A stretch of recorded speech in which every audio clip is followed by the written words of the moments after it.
mes excuses. De petites choses à gérer. Comme je vous disais tout à l'heure, on a aussi on a une simultanée aux échecs dans une de nos salles en espace jeunesse. Il fallait aussi gérer cette chose-là. Donc voilà. Bien le bonjour. Bonjour. Rebonjour pour celles et ceux que j'ai vus tout à l'heure. Ravi de vous accueillir vous, mais ravi surtout d'accueillir Nathalie Firmini pour son ouvrage, donc, et j'oublie à chaque fois, donc Ma vie de soignante en EHPAD, un ouvrage témoignage dont elle va vous parler mieux que moi, je le pense également. Mais juste pour mémoire, je pense que nous tous ici, on a en tête cette fameuse canicule et près de 19 000 décès. Et donc tout est conditionné aussi autour de cela, entre autres. Mais aussi il y a la vie dans l'EHPAD, dans les EHPAD, dont Nathalie va vous parler, va vous toucher deux mots. Et je remercie également donc la présence d'Emma et de Moana, donc qui vont accompagner Nathalie Firmini donc tout le long de cette présentation. Et puis je voulais juste remercier les collègues qui m'ont aidé comme d'habitude. De toute façon, la médiathèque du Sud Sauvage, c'est aussi donc des collègues qui vous aident à mettre en place donc les espaces, la technique, et aussi je tenais à remercier deux collègues plus particulièrement, donc Nathalie et Marie-Josée, qui sont au milieu là, habillées tout en blanc. C'est grâce à elles surtout. C'est grâce à elles que nous avons cette chance d'accueillir Nathalie aujourd'hui donc à la médiathèque du Sud Sauvage. Je vous souhaite donc une très belle après-midi, une très belle conférence. Et à tout à l'heure. Je vais quand même vous remercier, M. Figuin, de votre accueil. Et c'est grâce à elle que... c'est moi qui les remercie, c'est moi qui vous remercie, parce que la vie est faite de rencontres. Et la rencontre que je fais à la médiathèque lorsque je suis venue il y a 3 mois pour mettre en place mon projet d'accompagnement des personnes vieillissantes à La Réunion, ça a été une synchronicité, mais divinement guidée, de rencontrer toute l'équipe en fait ici présente. Donc je vous remercie beaucoup de me donner cet espace. Pour pas la dire moins cause un micro. Oui, parce que c'est en direct aussi, c'est pour ça. De me donner cet espace pour ouvrir un débat autour d'un sujet qui est tellement délicat et qui nous touche tous aujourd'hui, qui est la vieillesse, le vieillissement, l'EHPAD, la fin de vie, parce que quand on est, on meurt aussi, et c'est le cycle de la vie. Donc merci beaucoup, Monsieur Fillard. Merci à vous. Merci beaucoup. Alors, bonjour à toutes et à tous. Un petit coup de stress. Et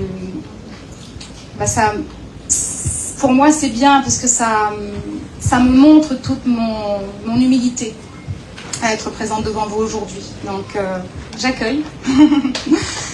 Je suis là avec vous aujourd'hui pour vous parler d'un sujet qui me touche particulièrement. Je m'appelle Nathalie, j'ai 50 ans. J'ai commencé toute jeune à accompagner des personnes vieillissantes parce que j'en avais pas mal dans mon entourage et il y en a pas mal qui m'ont sollicité pour les aider pour divers stages du quotidien. Chemin faisant, je me suis spécialisée dans le domaine de la gérontologie et j'ai fini par travailler en EHPAD où j'ai été chargée d'animation pour mettre en place des missions pour permettre, comme je le dis, aux personnes vieillissantes de vivre des instants précieux, mais à chaque seconde, quoi. Parce que la seconde d'après, personne ne garantit qu'on y sera encore. Donc les grands projets qu'on peut faire sur préparer, par exemple, un anniversaire pour l'année prochaine, pour les 100 ans de monsieur, madame un tel, non. Moi, mon objectif, c'était de préparer la minute d'après ou l'heure d'après pour monsieur et madame un tel. S'ils accueillaient leur famille, leurs enfants, c'était leur donner la possibilité de vivre cet instant, mais avec tous les l'élan de leur cœur, quoi. Du coup, je vous ai fait un PowerPoint avec un déroulé que vous pouvez regarder ou pas, c'est vous qui voyez. S'il y a des fautes, soyez indulgents, je ne m'en veux pas, donc c'est ok. Alors, aujourd'hui, je suis à La Réunion en tant que facilitatrice de transition et doula de fin de vie, parce que ce chemin qui a été mon chemin de construction, à la fois personnel, professionnel et familial, m'amène aujourd'hui à mettre en place des projets pour accompagner des personnes en fin de vie et leurs proches dans la traversée du deuil. Oh là. Pour la petite anecdote, j'ouvre une petite parenthèse. La demoiselle qui vient de rentrer s'appelle Léonie. Et c'est une de mes anciennes collègues dans l'EHPAD dans lequel j'ai travaillé. Donc ce livre, où je raconte des anecdotes, elle est aussi concernée. Merci beaucoup de ta présence, Léonie. Merci à toi. Donc, du coup, j'étais en train de dire que mon objectif aujourd'hui, c'est de proposer des accompagnements aux personnes en fin de vie et de leur famille dans la traversée du deuil. Parce que, comme on peut peut-être tous l'observer aujourd'hui, on a pas mal de personnes qui meurent dans la solitude et dans l'isolement. Et tout ça, c'est dû à notre fracture de notre système de santé, qui aujourd'hui est en souffrance. Ça génère en fait des problèmes aussi bien pour les patients, les soignants, qu'on pourrait aussi appeler clients aujourd'hui eux-mêmes, les familles, les aidants, les soignants. Voilà, c'est tout un système, c'est toute une structure qui est en souffrance aujourd'hui. Donc les personnes en fin de vie, à vivre des instants précieux, les familles, les soignants et aussi les institutions, par le biais de campagnes de sensibilisation, parce que comme je dis souvent, tant qu'on n'est pas touché par un problème, on ne se sent pas concerné. On le regarde à distance. Par contre, quand un sujet touche un proche ou nous-mêmes, là, on met le feu, là, on y va. Et on se dit, pourquoi y être pas moi, pourquoi pas moi, regarde à moi, etc. Mais avant de faire ça, il faut déjà regarder peut-être le système global et général. On est une société, on est un collectif, et sans le soutien, sans l'entraide, sans l'écoute, sans le partage, on n'arrive à rien. Aucun être humain ne peut survivre seul. Voilà. Il peut survivre, mais pas longtemps. Et j'aide aussi les jeunes à se libérer de choses dont ils ne peuvent pas parler d'ordinaire, parce que, comme nous tous ici présents, lorsqu'on n'arrive pas à dire ce qu'on ressent, qu'est-ce qui se passe, ça nous fait violence. Et on observe aujourd'hui que la violence qui est inscrite en nous, quand on a la goutte de trop, ça peut aller vers l'extérieur. Voilà. Dans le dernier jour d'un condamné de Victor Hugo, j'aime bien cette phrase qui dit « Les mots manquent aux émotions ». Mais c'est exactement ça. Quand on arrive à mettre des mots sur ces émotions et à les formuler, mais qu'est-ce qu'on se sent léger, quoi. Quand tu as envie de dire à quelqu'un « On guette tout tes nains nous fait chier à moi la moucate », tu l'as dit, tu l'as formulé, tu te sens léger. Derrière, il arrive ce qu'il arrive. Et il y a un truc qui est important pour moi aussi aujourd'hui, mais on en parlera après dans le déroulé, c'est le suicide. C'est un jeune que j'accompagnais dans une campagne de sensibilisation qui a dit, écoutez bien, lorsque j'ai posé la question en disant « Qu'est-ce que le suicide ?» Ce jeune a répondu « Le suicide, c'est une mauvaise réponse à une bonne question. » Je vous laisse là-dessus.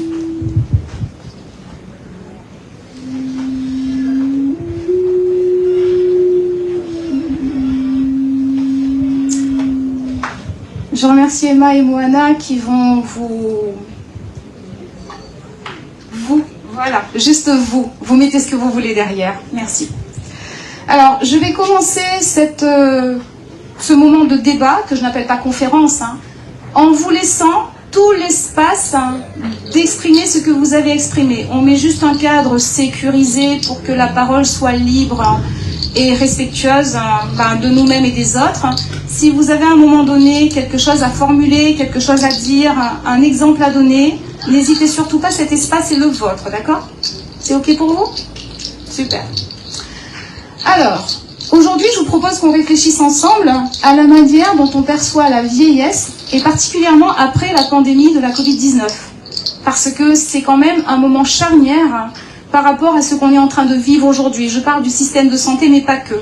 On a le système de santé, on a la justice, on a l'éducation, on a l'économie, tout est impacté en fait.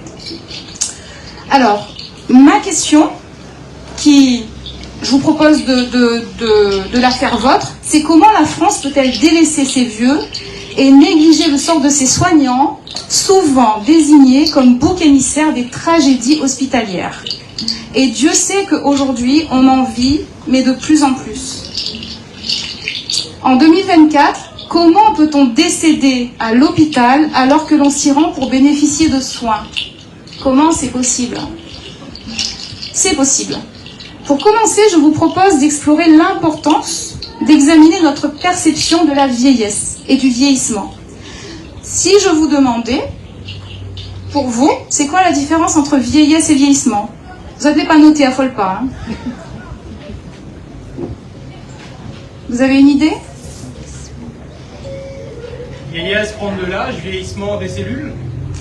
C'est ça, c'est exactement ça. Attends, monsieur Fugain a joué son rôle là, midi Azot. Applaudis à l'unité.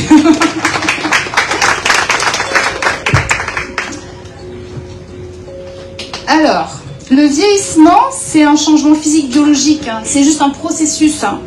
À partir du moment où nous naissons, on va vieillir et on va mourir. Par contre, la vieillesse, c'est un état. On est vieux. Voilà, on est vieux, c'est un état. C'est un peu comme mourir et mort. Mourir, c'est un processus. On meurt tous un peu tous les jours. On ne le sait pas encore. Par contre, la fin ultime, c'est le décès, c'est la mort. Le cœur, il bat plus, voilà.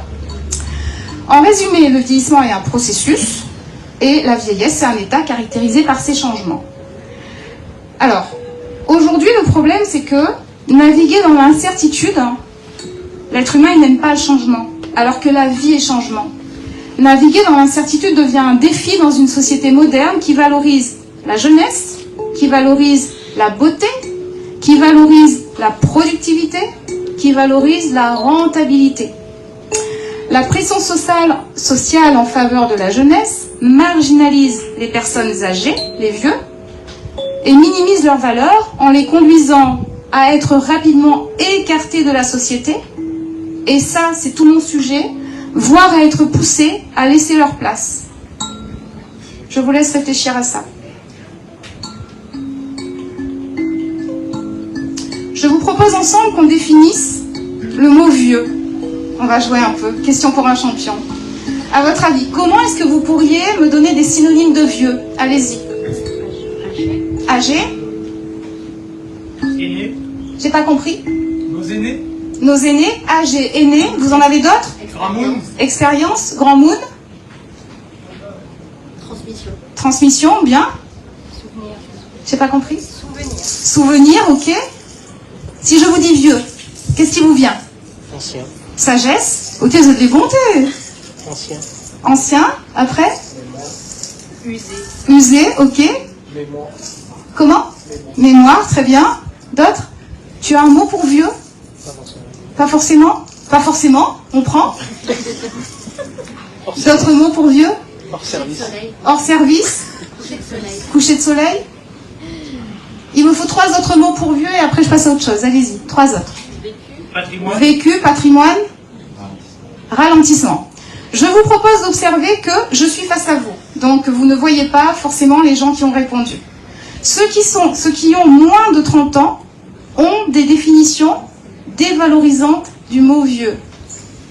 Ceux qui ont plus de 30 ans vont dans des définitions un peu plus cool, quoi. Sagesse, expérience. Et ceux qui ont 30 ans et moins, c'est usé, c'est... Non mais c'est pas stigmatisant. Il n'y a aucun problème. Je vous remercie. Ça montre, en fait, ça met le débat, ça met tout au centre du débat, en fait. Hop. Alors, dans les définitions du mot vieux, on a aîné, âgé, élimé, ancien, antique, archaïque, obsolète, arriéré, avancé, je continue, négligé, etc. Qui sont des termes à connotation négative. En général, quand on entend vieux, pour nous, c'est élimé, usé, ajouté, à remplacer. Et aujourd'hui, vous pouvez observer que dans tout ce qu'on achète, il y a une obsolescence programmée. Les téléphones, ça dure combien de temps? 2 ans. Et encore, et encore. Si ça dure 2 ans, on va se dire dans notre tête, c'est trop vieux, faut changer. Voilà. On est programmé en fait à l'obsolescence. Programmé. On est fort, hein.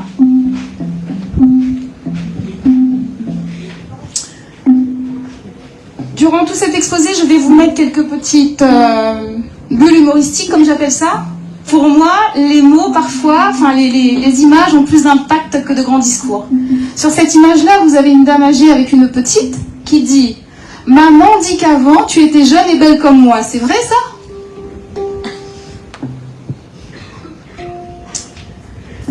Alors, les définitions valorisantes, vous les avez exprimées pour ceux qui ont plus de 30 ans. Et c'est pas dévalorisant de dire qu'on a plus de 30 ans, c'est juste que nous, on a la sagesse et l'expérience. Amen. Alors, il est essentiel de connaître et de remettre en question les stéréotypes de l'agisme, parce que tous les comportements qui arrivent là où on va cataloguer quelqu'un comme vieux, comme obsolète, comme usé, etc., bah, ça fait des dommages en fait. Ça crée des dommages dans la construction de notre société. Chaque individu vieillit de manière unique. On parlait de l'âge tout à l'heure avec Emma, Moana et Ornella. Moi j'ai 50 ans et Ornella disait tu les fais pas. Ça dépend des jours. Venez me voir au réveil, vous allez voir, je fais plus de 50 ans. Par contre, ce que je disais, c'est qu'on n'a pas tous le même âge. On ne fait pas tous son âge ou voilà. L'âge, c'est quelque chose qui appartient à chacun et ça dépend de notre vécu, de notre manière d'être, peut-être de notre alimentation, peut-être de notre état d'esprit. Et ce que je donnais comme exemple, pardon, j'ai oublié du coup mon petit... Je raconte une petite histoire, c'est notre code à nous ça. On met en place. Je disais tout à l'heure, j'ai oublié ce que je disais du coup. C'était ça. La petite histoire, c'était, en général, observez les gens amoureux. Vous avez tous vu parfois des gens amoureux autour de vous. Si vous les regardez, putain, mais qu'est-ce qu'ils ont l'air jeunes, quoi. Même s'ils sont âgés, ça pulse tellement, il y a tellement les cellules en ébullition, la joie de vivre, les regards qui pétillent. Ben, on se dit, ils sont beaux à voir, ils ont l'air jeunes. Par contre, regardez des gens qui sont dans la déprime. Regardez juste leur état d'être, leur état d'esprit. Comment ils sont. La tête baissée, les épaules rentrées.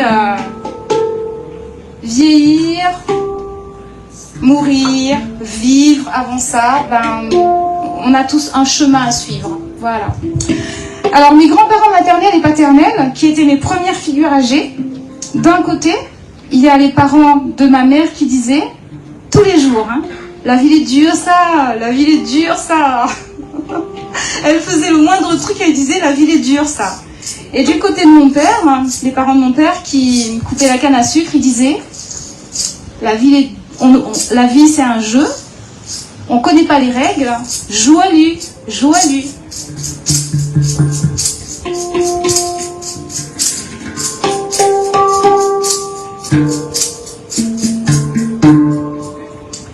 Alors, je vais vous donner quelques chiffres pour justement parler du vieillissement et de la vieillesse. Alors, selon Reporter, c'est un article que j'ai trouvé, je cite la source, je trouve que c'est beau ce qu'il disait. Il disait, si la planète était un bateau, il y rentrerait actuellement plus de monde qu'il n'en sort. Tellement on a de personnes vieillissantes aujourd'hui et ce nombre croît de plus en plus chaque année. La population mondiale vieillit rapidement avec une augmentation significative du nombre de personnes de plus de 65 ans. En France, au nombre de 400 000 en 1968, les 85 ans et plus sont 2,2 millions aujourd'hui. Vous imaginez ? Et en 2050, on estime qu'il y en aura 4,8 millions. D'ici à 2050, à l'île de la Réunion, un habitant sur 4 sera âgé de 60 ans ou plus. Et 1 sur 8 de 75 ans ou plus. On prévoit 3 fois plus de seniors en perte d'autonomie parce que l'île, à la Réunion, on a des gens qui vieillissent moins bien. Parce que les Réunionnais ont plus de pathologies que les habitants de la France métropolitaine. On a des pathologies cardiaques, on a des pathologies de diabète, etc. Tout ça, c'est pour nous. On vieillirait moins bien sur l'île qu'en France continentale, créant ainsi des défis supplémentaires en matière d'accompagnement de soins pour toutes les personnes vieillissantes. Les Réunionnais aspirent à rester chez eux et à y mourir. C'est pas facile à dire ça. Chez eux. Les Réunionnais Je recommence. Les Réunionnais aspirent à rester chez eux et à y mourir. Qui ne le voudrait pas? Qui aurait envie d'aller mourir dans un hôpital ou dans un EHPAD? Petite histoire. Je rencontre beaucoup de personnes âgées sur mon chemin. Et on avait un jour une petite conversation avec un grand nombre de gens vieillissants. Et on avait, la question c'était de savoir, est-ce qu'on veut aller en EHPAD? Donc il y avait beaucoup de monde qui disait, ben oui, on vit pour ça en fait. On cotise pour avoir une retraite et trouver le meilleur EHPAD possible. Qui a dit ça? Moi, mes parents, qui aujourd'hui ont des problèmes de santé, ont envie de rester chez eux et de mourir chez eux tranquillement. La croyance que on finit sa vie, qu'on devrait finir sa vie dans un EHPAD, bah non, c'est pas une science exacte et c'est pas quelque chose qui concerne tout le monde en fait, quoi. Donc je disais, les Réunionnais aspirent à rester chez eux et à y mourir. Cependant, le défi est de trouver les moyens dignes pour les accompagner en évitant la précarité, l'isolement et la solitude, particulièrement en fin de vie. À La Réunion, même si on est sur un territoire qui développe encore toute la solidarité intrafamiliale, on a quand même aujourd'hui, et on n'a pas à culpabiliser, parce que en 2024, tous autant qu'on est, on a 36 vies, on gère un boulot, on gère des enfants, on gère parfois un divorce, on est parfois dans une famille décomposée, recomposée, voilà, tout ça, c'est notre quotidien d'aujourd'hui. Je propose que personne ne culpabilise de ne pas pouvoir accompagner sa personne âgée ou ses personnes âgées ou ses enfants handicapés tout le temps. Parce qu'aujourd'hui, on nous proposerait en fait d'être là pour prendre en charge notre population âgée, nos personnes vulnérables, nos personnes handicapées, et notre système de santé se dédouane quelque part de dire vous êtes là, faites le taf, quoi. Ce que j'essaye de proposer en termes de compréhension et de questionnement, c'est où est-ce qu'on a, nous, notre responsabilité à faire ce qu'on fait ou ce qu'on ne fait pas, mais où est-ce que notre système a aussi ses responsabilités à faire ce qu'il fait et ce qu'il ne fait pas. Voilà. Au sommet de la Terre à Johannesburg en 2002, Jacques Chirac a dit « Notre maison brûle et nous regardons ailleurs ». Aujourd'hui, on est en 2024, avec toutes les statistiques que je viens de vous donner sur le vieillissement de la population. On peut dire que notre maison vieillit et que on ferme les yeux, on regarde ailleurs. C'est un fait. Je vais vous lire je vais m'asseoir. Hop. Quelques pages du livre qui concernent des histoires vécues, réellement vécues, c'est des témoignages.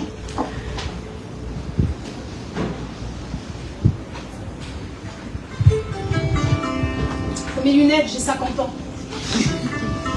J'ai découvert, pardon, je mets mes lunettes, j'ai 50 ans, j'ai découvert récemment, vous savez, le syndrome du bras long. Voilà, le truc sans les lunettes, ça marche pas. Alors, le contexte, c'est, j'ai accompagné, lorsque j'étais à Limoges, un couple de personnes âgées qui étaient mes voisins. Au début, j'étais pour eux une simple voisine qui les aidait à aller acheter une baguette, à aller fleurir une tombe au cimetière, etc. Et au fil des temps, je me suis rendu compte que je suis devenue l'aidante à part entière de ce couple. Mais au début, ça n'a pas fait tilt dans mon cerveau. Donc je commence ce chapitre par « Lily et Robert me permettent d'exprimer mes demandes, mais aussi mes limites. Si je ne suis pas disposée à leur accorder de mon temps, je le reformule simplement. Pierre et Monique saisissent la possibilité de m'embaucher. Ma mission est désormais de veiller sur leurs parents afin qu'ils puissent s'en libérer un peu, respirer, voyager, penser un peu à eux. Changement de statut, je deviens l'employé de ces aînés à l'hygiène souvent douteuse, là où mon foyer est régulièrement désinfecté. J'apprends à accepter une part de gâteau. Je tourne la page. Une part de gâteau dont la pâte a été pétrie par des mains mal lavées, assaisonnée par un éternuement dirigé vers le récipient, où les ingrédients sont assemblés. À chaque visite, j'essaye de leur proposer un temps de qualité. Lily aime lire, je lui fais la lecture. Elle aime encore cuisiner. Elle se débrouille bien. Je déteste ses endives braisées, mais fond pour sa charlotte aux poires et au chocolat noir. Nous trouvons des solutions pour permettre à Robert de continuer à jardiner, sa passion. Il m'enseigne la lecture du calendrier lunaire, la préparation de la terre, il m'apprend comment semer, repiquer, sarcler. Il me sensibilise au bon usage de l'eau et me répète qu'un bon binage vaut 2 arrosages. Et oui, Robert en a des choses à transmettre. Je lis les règles de plusieurs jeux de plateau. Lily aime jouer aux petits chevaux, mais le fait à sa façon et triche parfois. Je l'accompagne jusqu'à son dernier souffle. Atteinte d'un cancer, à l'état avancé, elle n'aspire plus alors qu'à être libérée, délivrée de son corps décharné. Après le décès de son époux, Robert semble perdu. La perte de sa bien-aimée le plonge dans un état de sidération. Le rituel de la Suze demeure cependant, les habitudes dans la vie dure. Jusqu'en 2003, je l'épaule, soucieuse chaque jour d'être bienveillante. Cette année-là, la France subit un épisode de canicule. L'été 2003 devient le plus chaud observé depuis 1950 selon Météo France. Ventilateurs et climatiseurs sont pris d'assaut. Le territoire est asséché, les élevages décimés, les services d'urgence sont débordés. Plus de 19 000 morts sont recensés. Comment la France n'a-t-elle pas su protéger ses aînés? Cet épisode met en avant la solitude de ces personnes, l'éloignement des proches durant l'été, la perte du lien social dans les villes. De nombreuses questions sociétales sont soulevées. Cet événement dramatique permet la mise en place d'un système d'alerte lié à la chaleur basé sur la prévention, le plan canicule. Le gouvernement Raffarin instaure une journée de solidarité pour financer la prise en charge des personnes vieillissantes et handicapées. Lors d'un passage journalier ce fameux été, je trouve Robert au sol. Il est pâle, tient des propos incohérents et il a le visage déformé. Une formation au geste de premier secours me pousse à agir. Après un court passage par l'hôpital, où le médecin diagnostique un AVC, Robert intègre une unité de soins de longue durée, une USLD. Il est ensuite placé dans un EHPAD. À chacune de mes visites, il me dit « J'aurais préféré que tu me laisses partir, mon petit ». Alors, vous voyez, là, rien qu'à l'évocation de ce chapitre, je vis la situation, je la revis, comme si c'était hier en fait. Parce qu'aujourd'hui, on peut observer qu'on a tous autour de nous un Robert. On a tous autour de nous une Lily. On a tous autour de nous une Nathalie. Voilà. Et c'est en ça que mon objectif est d'essayer de vous sensibiliser. Je n'ai aucun pouvoir, juste de la sensibilisation à essayer de partager avec vous des expériences. Parce que la force en fait de la conscientisation, c'est lorsque, comme je le disais tout à l'heure, on est concerné par ce que quelqu'un à côté de nous a vécu. Voilà. Là, je vous propose de prendre l'exemple de Lily et Robert comme si c'était les vôtres. Est-ce que quelqu'un d'entre vous a une histoire à partager ou quelque chose à raconter? Non? Pas pour le moment, ça va venir.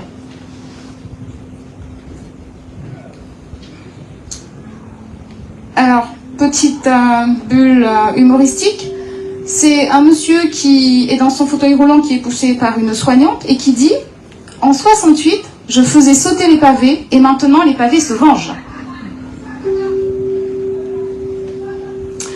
Alors ça, c'est la courbe qui vous montre l'évolution du vieillissement de la population. C'est quand même vertigineux. Hein. Quand on voit ça, on peut se demander, comme je disais tout à l'heure, on aura en 2050 plus de personnes de 75 ans à La Réunion. Comment est-ce qu'on va s'occuper de nos vieux?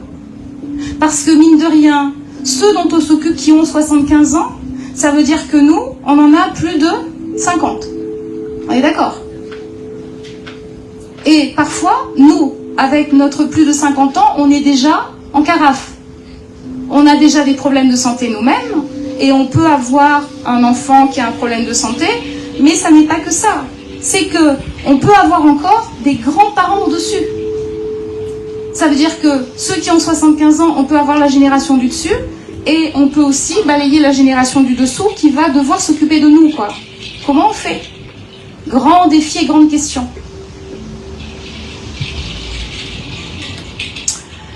Là, je vous fais un bref extrait de l'avant-propos du livre pour juste essayer de remettre en perspective ce dont je vais vous parler juste après. Le 26 février, à la rubrique Société, le journal Le Parisien titrait « Personnes âgées, dépendance, grabataires, ils veulent bannir les mots qui font mal ». En effet, un groupe d'experts au ministère de la Santé dresse une liste des mots jugés discriminants envers les vieux et propose des reformulations. On ne peut plus dire grabataire parce que c'est trop discriminant, donc à la place de grabataire, on va dire personne à mobilité réduite. Observez juste la formulation. Lorsqu'on dit grabataire, on a la représentation d'une personne qui ne peut rien faire. On est d'accord? Lorsqu'on dit personne à mobilité réduite, moi dans ma tête, si je suis à mobilité réduite, oh punaise, mais je peux encore me mobiliser, et si j'ai besoin de quelque chose, je peux le demander. Donc, pour notre gouvernement, cet euphémisme permet de ne pas déployer les moyens qui pourraient être alloués à une personne grabataire. La dépendance, c'est la même chose. On ne peut plus dire personne dépendante, aujourd'hui on dit personne vulnérable. Alléluia. Même topo. C'est-à-dire que quand on est dépendant, on a des besoins. On a besoin d'une soignante pour venir nous faire un change 3 fois dans la journée. Mais si on est vulnérable, ben, on peut se rendre aux toilettes tout seul. Selon ces experts, l'utilisation de ces termes vise à promouvoir la dignité et le respect des personnes et de celles ayant des besoins de soins.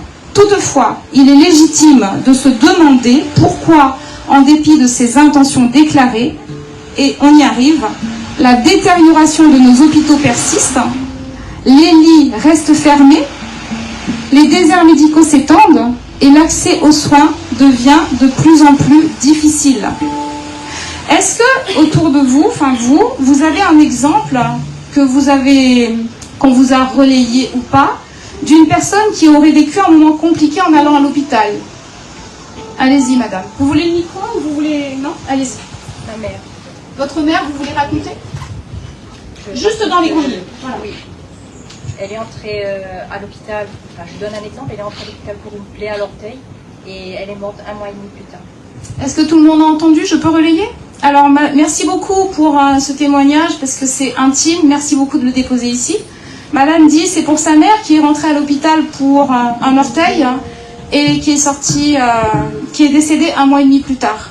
Ce genre d'exemple, on en a de plus en plus aujourd'hui.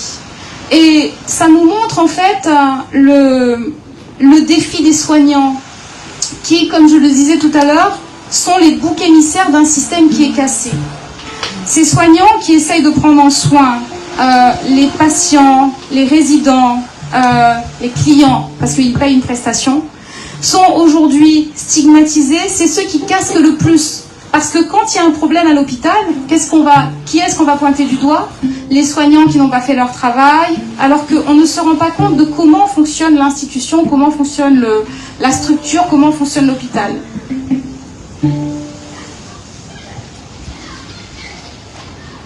Tout doit disparaître.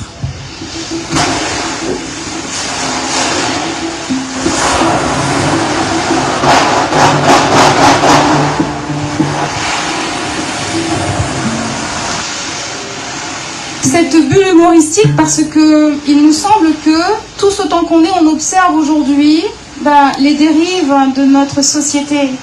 On observe que l'éducation est en carafe, que l'hôpital est en carafe, que la justice est en carafe, que les retraites, on n'en parle même pas.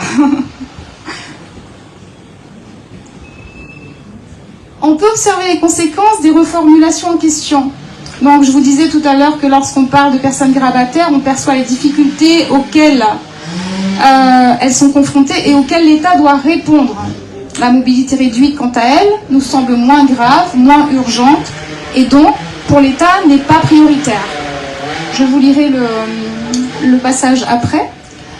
Nous connaissons les défis de la dépendance, exacerbés par le vieillissement de la population, le manque de moyens humains et financiers, aujourd'hui tout le monde l'observe, les enjeux majeurs pour maintenir des services de qualité tout en assurant la pérennité du système de santé. Si nous nous référons à la vulnérabilité, la vision de la prise en charge devient plus floue et il n'est dès lors plus impératif pour l'État de mobiliser des moyens. C'est pour ça qu'il est important pour moi de faire ce petit encart sur les euphémismes et de vous dire pourquoi est-ce que vous allez m'entendre souvent dire vieux. Parce que pour moi, on appelle un chat et un vieux, c'est un vieux.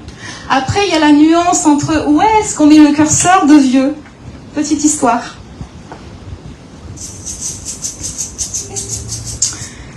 Hier, en allant prendre le bus pour aller voir mes parents qui sont aujourd'hui dans une situation compliquée, ma mère a déclenché un processus de fin de vie après être rentrée à l'hôpital pour une simple déshydratation. Je m'assois pour attendre le bus, je suis debout pour attendre le bus, et là, il y a des petits jeunes à côté qui sont en train de jouer sur leur téléphone. À un moment donné, il y a une petite jeune qui me regarde, qui me dit « Madame, vous voulez vous asseoir ?» Ça m'a mis une claque, parce que je me dis, c'est la première fois de ma vie qu'on me propose un siège d'une petite jeune qui me voit comme une âgée, quoi. Vous voyez, la perception de l'âge. Bon, derrière, je lui ai dit merci beaucoup, c'est gentil, mais la claque, on peut la prendre très rapidement, très très rapidement. Et tous autant qu'on est, il faut observer que les comportements agistes, on les vit à tous les âges de notre existence, tous, petits jusqu'à notre mort. Je vous donne un petit exemple.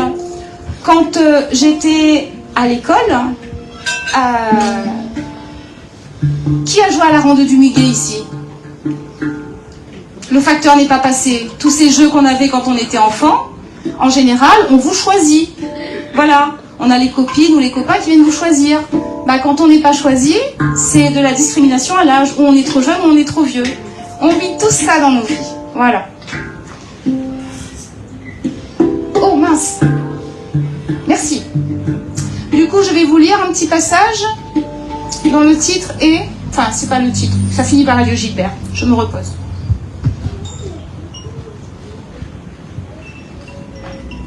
Ça va tout le monde?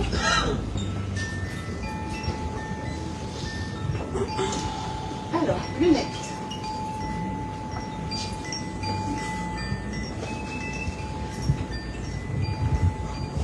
Lorsque je prends mes fonctions à l'EHPAD, Gilbert, 94 ans, y vit depuis quelques années. Lucie, son épouse, 91 ans, sa souris comme il la nomme affectueusement, occupe une chambre séparée en raison de sa grande dépendance. Gilbert est pour sa part plus ou moins autonome. L'hygiène corporelle n'est pas sa priorité. Les soignants l'invitent régulièrement à prendre une douche. Lui trouve des stratégies pour passer à travers les gouttes. À leur arrivée, Gilbert est déjà prêt. Selon lui, tout est fait. Il change rarement de vêtements. A ses habitudes, ses rituels, et il est parfaitement heureux ainsi. Gilbert débute ses matinées par l'entretien des espaces verts. Il ne faut pas marcher sur ses plates-bandes. Il taille, coupe et tête les végétaux et semble s'amuser de ce passe-temps. Je me souviens des leçons de jardinage auxquelles Robert m'a initié. Peut-être n'ai-je pas tout écouté, ou n'ai-je pas tout compris, mais il me semble que Gilbert ne respecte pas le calendrier lunaire. Son activité matinale terminée, il rejoint Lucie, la pousse dans son fauteuil roulant, l'installe à ses côtés dans le salon et allume la télévision. Il a beaucoup voyagé, il aime les documentaires, il m'explique les us et coutumes au Japon, la disparition des ours polaires, l'art de bien manger. Il se met en colère parfois. Les gens ne savent plus manger, ils ne savent plus apprécier la nourriture, ils ne connaissent même plus le nom des produits. Observons nos comportements, nos manières de produire, de consommer, de gaspiller.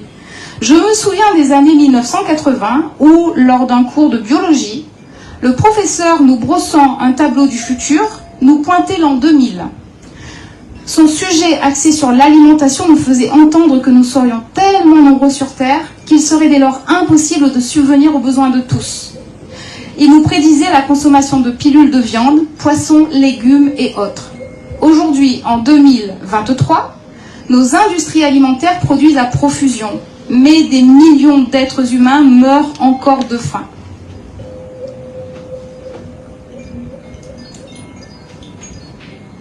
Est-ce que vous avez des choses à partager? On continue.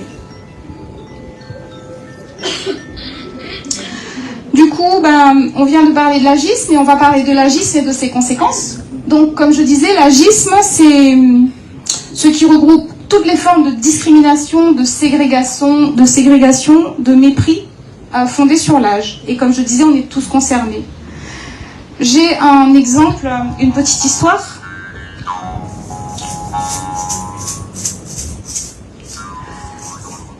Personnellement, j'ai eu à vivre l'expérience, je vais pas dire douloureuse, mais compliquée d'un problème de santé. Parce que chacun vit les siens et chacun sa perception.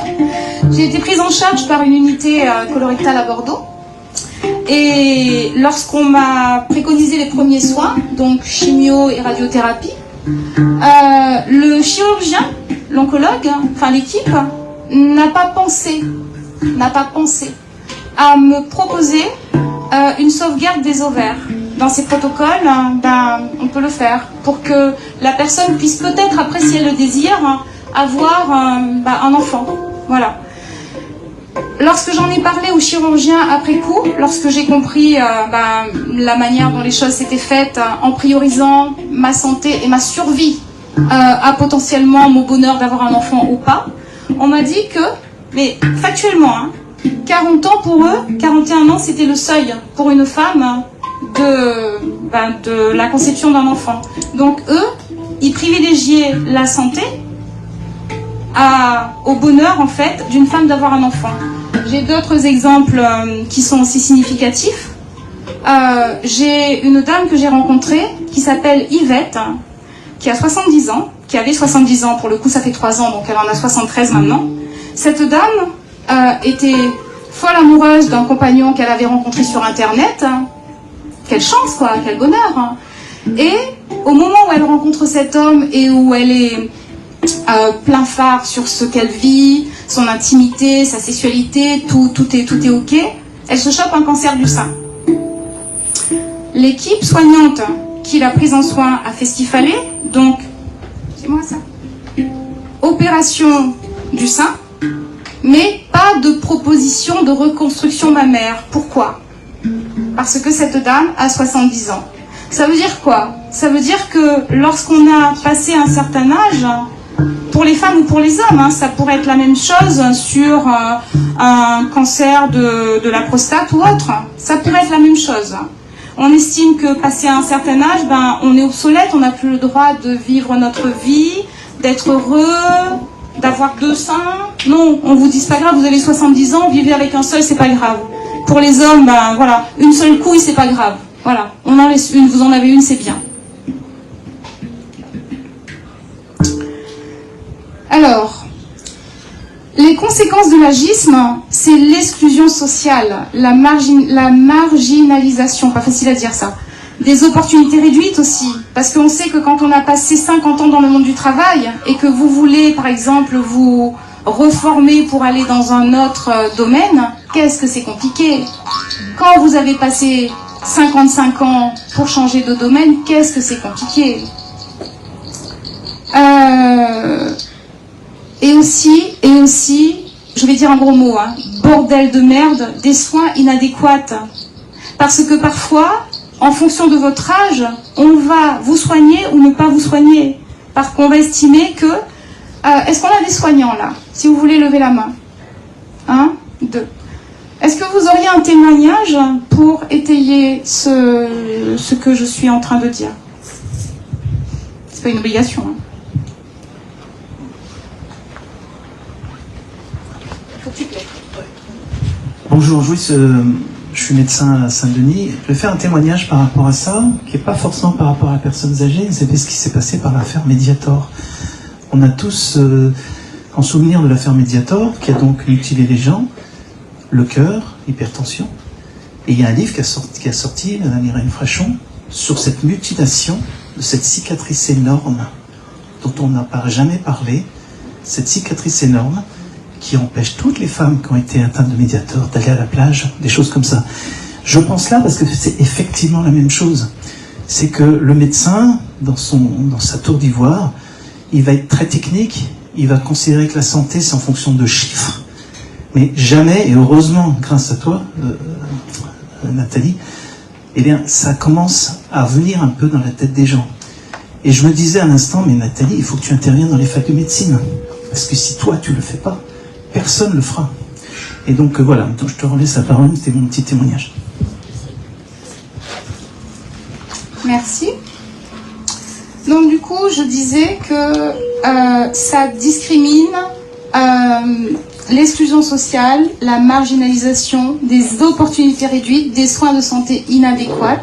Et on l'a bien vu pendant la période du Covid-19, où toutes les personnes âgées qu'on avait soi-disant protégées en les confinant n'ont pas été traitées, et le nombre de personnes âgées qui sont mortes de syndrome de glissement ou faute de soins, aujourd'hui, c'est un drame qui n'est pas encore... On sait que dans l'inconscient collectif, on a besoin d'honorer la mémoire en fait de nos défunts. C'est important. Ça permet de faire le deuil et ça permet ensemble, enfin c'est un volet que j'aurai après, ça permet ensemble de se soulager quelque part et de continuer sa vie. Là, il y a un grand nombre de domaines pendant la période du Covid qui a été complètement zappé, quoi. On a perdu toute notre humanité. Je ne sais pas si l'humanité, ça se quantifie en grammes, en kilos, ou je ne sais pas du tout, mais on l'a vraiment laissé de côté. Alors, ces effets négatifs compromettent le bien-être des individus et nuisent à la construction d'une société équitable et respectueuse, mais pas que pour nous. Comme dirait ma mère, marmaille, c'est pas que pour nous. C'est aussi pour nos marmailles. Et pour les marmailles, peut-être de nos marmailles. Parce que là, aujourd'hui, si on ne se sent pas concerné par ce qui se passe et qu'on a des enfants, on peut aller voir pour nos enfants. Et si on a des petits-enfants, on peut aller voir pour les enfants de nos enfants. Parce qu'en tant qu'être humain, on n'est pas sur Terre pour vivre uniquement pour nous. On est aussi là pour vivre, pour transmettre et mourir. C'est un passage de témoin. Bon, le plus tard possible. Alors là, vous avez une bulle humoristique qui dit... Là, c'était pour bien représenter le côté comportement agiste envers les personnes qui auraient prétendument un certain âge. Là, ça s'applique à quelqu'un d'âgé, mais ça pourrait être quelqu'un de jeune. Écoutez bien ça. C'est un soignant qui vient voir une dame et qui dit « Est-ce que la petite madame veut un verre d'eau ?» La petite dame répond « La petite madame a enseigné pendant 32 ans. La petite madame a été marathonienne et ceinture jaune. La petite madame a élevé 5 enfants et elle a beaucoup voyagé. » Donc là, ça assoit la soignante qui dit « Vous voulez un verre d'eau, madame ?» Et là, la dame, elle dit « S'il vous plaît. » Comportement agiste, re-observation du scénario, ça vient de nous en fait. C'est nous qui agissons comme ça. Et là, ça me permet de montrer peut-être dans les établissements de soins, dans les établissements de santé, dans les EHPAD spécifiquement, mais aussi dans les hôpitaux, comment, en tant que soignant, on agit envers les patients. Il faut savoir que quelqu'un qui est dans une situation de santé vulnérable a besoin de plus d'attention, a besoin qu'on mette en place un cadre plus sécurisant pour lui montrer que, alors je ne vais pas dire qu'il est digne, parce que la dignité ne s'enlève pas, mais ce que je veux dire, c'est que notre perception, la manière dont on le regarde, dont on va l'accompagner, dont on va le soigner, c'est notre regard qui va lui montrer qu'il a de l'intérêt ou pas. Si vous arrivez face à une dame en EHPAD et que vous lui dites « Oh, ma bichette, ma chérie, mon sucre !» Mais le respect, il est où? On a des soignants qui font ça pas par mauvaise conscience. C'est ce que moi je nomme de la négligence. Juste de la négligence. Et à partir du moment où on a observé ça, à la marge, on peut faire bouger les choses et être plus respectueux en tant qu'être humain que nous sommes envers d'autres êtres humains. Alors, Emma, aurais-tu une histoire à raconter? Oui, alors... C'est l'histoire une histoire positive de bébé. Alors, c'est l'histoire d'un bébé qui est né... qui a été abandonné en fait par sa maman, qui était trop jeune pour s'occuper d'elle, de lui du moins, pour s'occuper de lui. Et ce bébé a été pris en charge par les services sociaux et donc a trouvé une famille d'accueil temporairement où il était très bien. Et le problème, c'est que ce bébé, il ne pleurait pas et il ne riait pas et il n'exprimait rien en vrai. Et pour qu'il puisse être adopté, alors il fallait s'occuper de lui. Et le service social a cherché à recontacter la personne qui avait été en contact avec sa maman à la maternité. Donc cette personne, elle était venue expliquer à la maman ses droits, aussi discuter avec elle, lui proposer d'écrire une lettre pour ce bébé pour que plus tard il puisse, s'il le désirait, recevoir son message.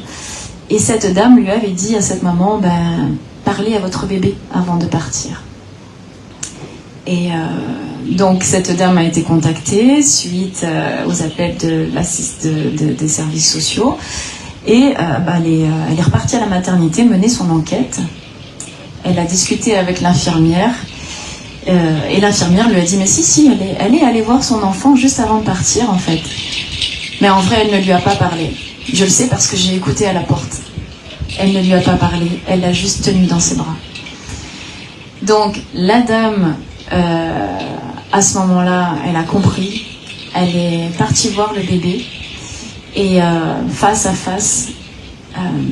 lui, en fait, elle l'a appelé par son prénom.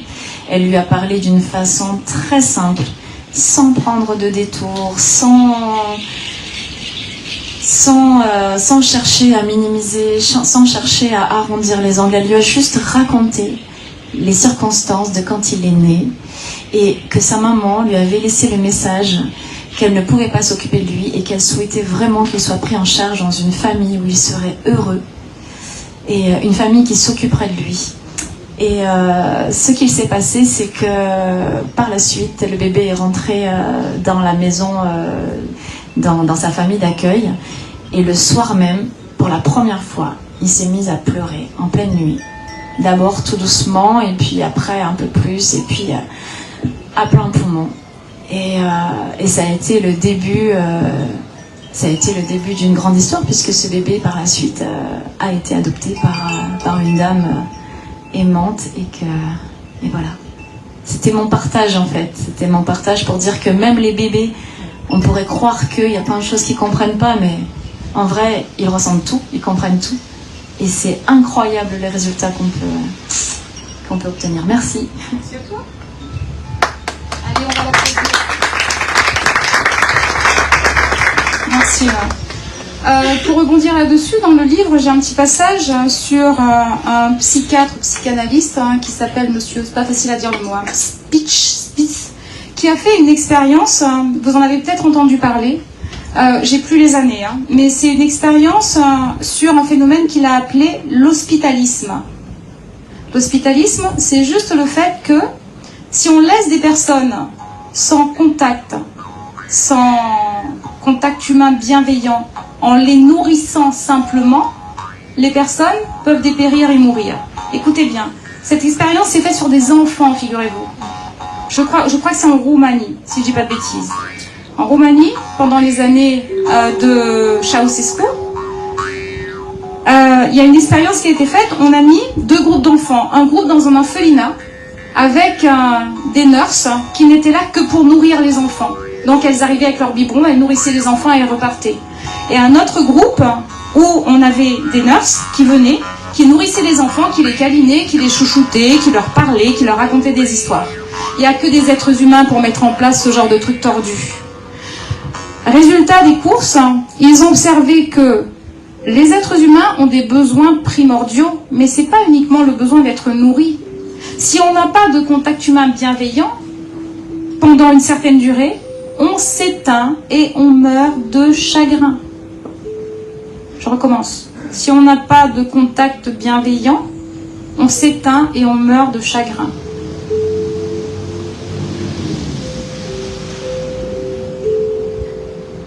Et pour info, en reparlant de cette histoire, ils ont fait témoigner quelques enfants qui ont vécu justement le drame de ces expériences, quoi. Avec tous les problèmes de santé mentale qu'ils ont eu, etc., etc., c'est juste dramatique. Je peux vous dire que parfois, on peut se dire que un résident m'avait dit un jour, petite histoire, à l'EHPAD un jour, un résident m'avait dit, dans le règne animal, les seuls animaux qui sont les plus inhumains, enfin j'arrive pas à trouver, vous avez compris, hein, envers les autres animaux, ce sont les rats. Parce que les rats, ils peuvent s'entretuer, ils peuvent se bouffer entre eux. Et ils disaient, non, c'est pas les rats, c'est les êtres humains. On est la gamme au-dessus des personnes qui pouvons faire des choses, mais vraiment innommables, quoi. On voit parfois dans les faits divers, hein, les gens qui vont violer, découper des enfants, etc. Mais ça vient d'où? Où est-ce qu'on a appris à être comme ça? Est-ce qu'on est sur Terre pour faire ce genre de choses? Après, on a aussi les côtés positifs, hein. Alors, quand on a évoqué un côté négatif, on va aller dans le côté positif. On a des êtres humains qui sont vraiment super bienveillants, qui font des choses prodigieuses. On a des soignants à l'hôpital qui sont là, et on a tous un exemple à un moment donné, lorsqu'on était dans une situation compliquée. Le souvenir d'un soignant qui est venu nous parler, qui est venu à un moment donné s'asseoir à côté de nous pour nous demander comment on allait, qui nous a tenu la main, qui... au moment où il devait nous faire un soin pour changer une stomie, peu importe, était là pour nous dire « Non mais rassurez-vous, on va prendre 2 minutes. » On a tous ces exemples-là. L'humanité, voilà. Est-ce que vous avez un exemple à partager positif d'une prise en soin ou de... Oui. Oh, tu veux avancer? Non. Non, vas-y.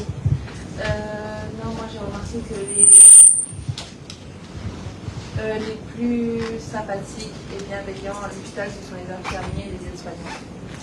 C'est pas les médecins. C'est Oh, dommage. On a un médecin là. Mince, boum. Pardon. Toujours une balle perdue, pardon. Non, une fois, je suis restée aux urgences au moins 9 heures pour mon père. On sait plus ce qu'il y a. Enfin, c'est un cancer généralisé, on ne sait pas ce qu'il avait. À ce moment-là, on ne savait pas, mais il avait une hypercalcémie, donc il était plus lucide. Et donc il a commencé à insulter les soignants, plus personne ne voulait le prendre et on ne savait plus quoi faire. Et c'est à 9 h du matin qu'il y a un infirmier qui m'a proposé un café, qui nous a tous proposé un café pour aller mieux. Et nous dire qu'il y avait une petite boulangerie, un truc pas loin. Donc c'est ce sentiment de bienveillance et d'humanité qui ce jour-là m'a redonné vraiment... Franchement, on peut l'applaudir, hein, parce que... C'est ce que je persiste à dire. Dans les moments compliqués, ce qui nous reste, en fait, c'est la bienveillance et le soutien, l'aide, l'écoute des gens qui sont là pour nous. Je ne sais pas ce qui se passe. Passe à la colonne, c'est pour ça. Je l'arsène. Donc du coup, là, la diapo que je vous ai mise, c'est un vieux monsieur qui dit... on parlait tout à l'heure de discrimination, hein. Ce monsieur, c'est pas parce qu'il est âgé qu'il a plus de besoin. Donc il dit à la soignante, j'aimerais bien faire l'amour et fumer une clope. Et la soignante lui dit, vieux dégoûtant, c'est dangereux pour votre santé. Ça veut dire que je mets cette bulle exprès. Parce que souvent, lorsqu'on est à l'hôpital, surtout pour les personnes en fin de vie, on va privilégier le soin alimentaire, par exemple, la boisson, le repas, alors que ce qui pourrait faire plaisir à quelqu'un qui voudrait peut-être boire son petit rhum, on va dire non, c'est dangereux pour votre santé. Mais attends, moi, elle est déjà en fin de vie, là, mais il veut boire mon rhum, donne-moi mon rhum, t'es... Voilà.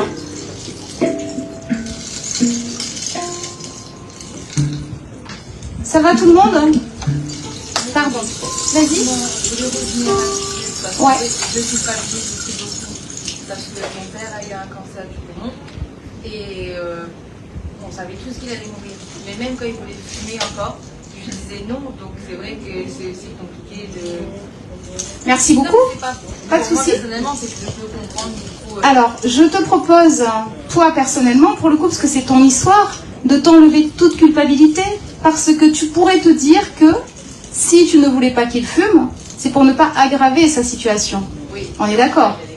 Voilà. C'est comme ça, c'est des oui. Aussi, ils ont le droit de... Donc, c'est juste parce que c'est la cigarette. Voilà. Ça aurait été autre chose, peut-être que tu l'aurais autorisé à aller fumer sa clope et tu aurais fumé avec lui. Oui. Voilà. Donc, tu peux t'enlever toute culpabilité de te dire que tu as été là pour lui et tu peux te féliciter. Et pour le coup, tu lui fais un clin d'œil en lui disant « T'as été une bonne fille, mademoiselle. » Vous voyez, ces espaces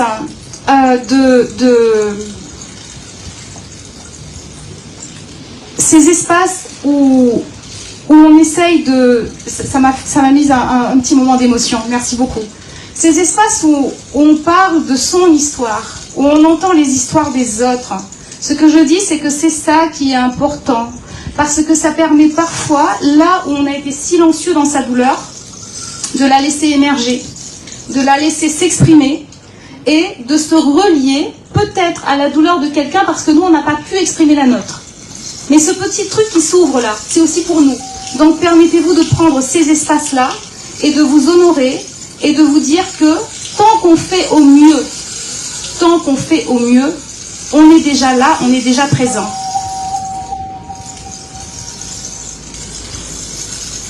Alors, à partir de quel âge est-on vieux? Selon un sondage de l'Ipsos qui date de mars 2019, en France, les individus considèrent que l'on est perçu comme vieux à partir de 69 ans, parce que derrière, il y a la frontière des 70. Cependant, cette perception varie selon les pays et les cultures. Par exemple, en Amérique latine, on est qualifié de vieux après 70 ans. Au Japon, à partir de 66. En Malaisie, Banna, 56 ans. Allez pas en Malaisie, hein. Et en Arabie Saoudite, dès l'âge de 55 ans. Mais avec ça, en Arabie Saoudite, ils ont tous les moyens, donc ils peuvent être vieux à 55 ans. Mais ces considérations varient aussi selon le domaine concerné. Ça, c'est important à conscientiser.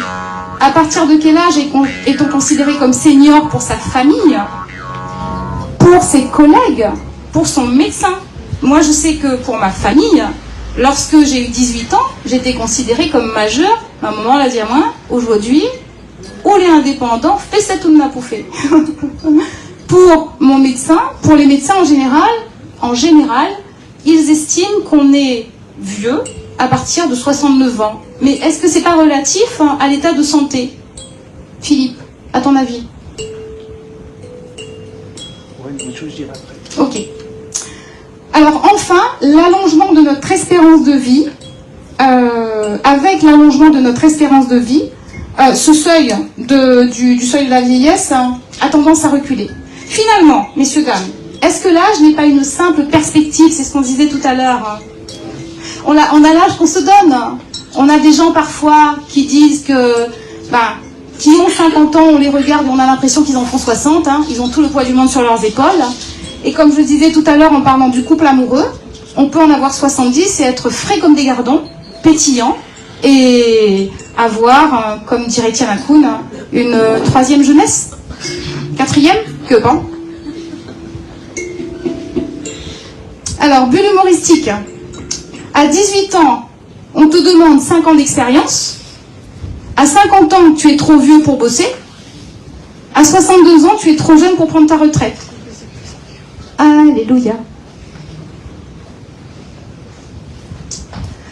On va maintenant parler du trajet de l'EHPAD au domicile, parce que c'est un peu ce qui nous amène ici aujourd'hui. Je vous lis une page rapide.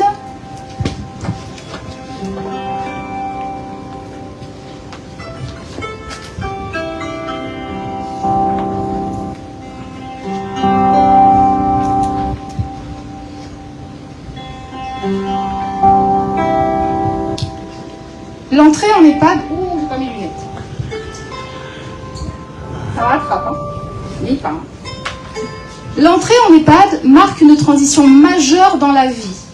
Chacun abordant cette étape en fonction de son histoire, de ses expériences personnelles. Cette transition peut susciter diverses émotions, reflétant ainsi la singularité des réactions individuelles. Voici quelques réactions et sentiments que j'ai recueillis des résidents, de leur famille, de leurs proches, sur l'entrée en EHPAD. Ça peut être le soulagement.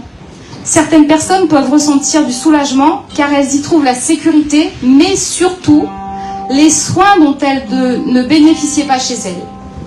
Le deuil, la perte de l'autonomie, responsable de l'entrée en EHPAD, peut créer de la tristesse, de la nostalgie. Quitter la maison peut être perçu comme un deuil, surtout si celle-ci est chargée de souvenirs. Le sentiment de solitude. Malgré la vie en collectivité, des résidents peuvent se sentir esseulés, isolés et avoir des difficultés à s'intégrer. Certains ne le souhaitent tout simplement pas. La satisfaction. Plusieurs structures accueillent des résidents dans des lieux de vie et d'envie, leur offrent des soins. Tourne la page. Leur offre des soins de qualité et des activités enrichissantes. Elle favorise les liens sociaux, reste ouverte sur l'extérieur, offre un accès à la culture, etc. Tout cela pour améliorer le cadre de vie et de bien-être des personnes qu'elles accompagnent. Et le dernier, les préoccupations financières, le truc qui fout le why dans les familles. Le coût de l'EHPAD peut inquiéter, notamment les personnes aux modestes revenus, qui doivent parfois vendre leurs biens ou utiliser leurs économies. Ces angoisses peuvent tourmenter toute la famille et quelquefois provoquer des conflits.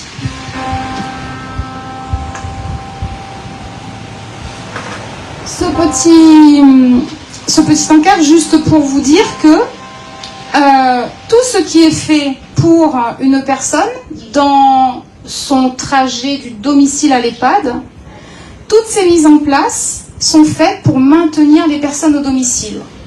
Là où ça pêche, c'est uniquement quand les personnes arrivent en EHPAD. Uniquement.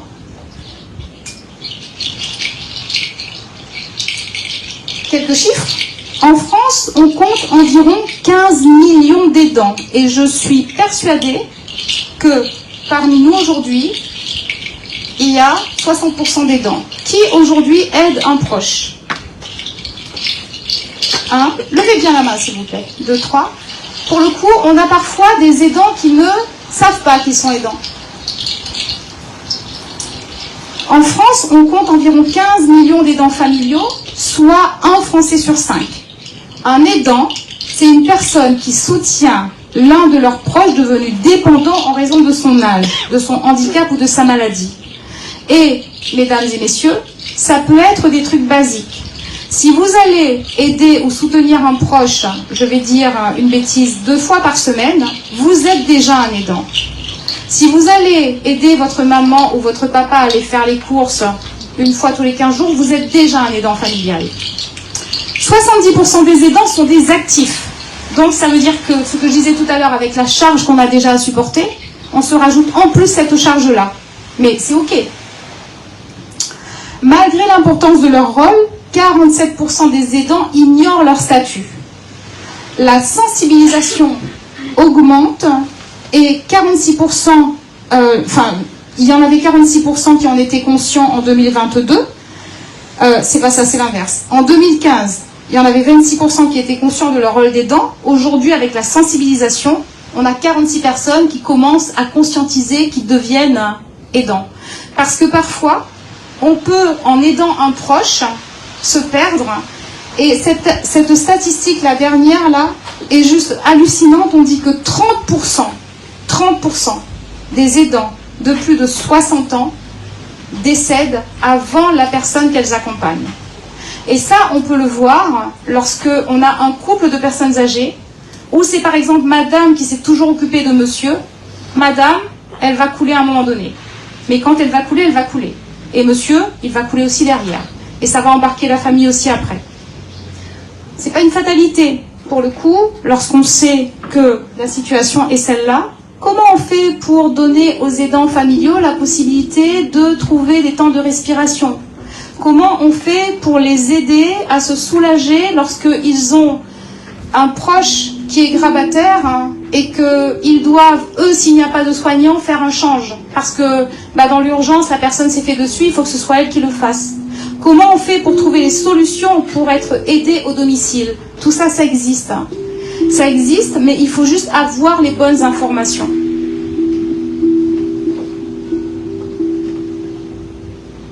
Là, vous avez une dame qui dit « Je veux mourir chez moi ». Et l'aidant à côté qui dit « Mais moi, je voudrais juste pouvoir survivre ».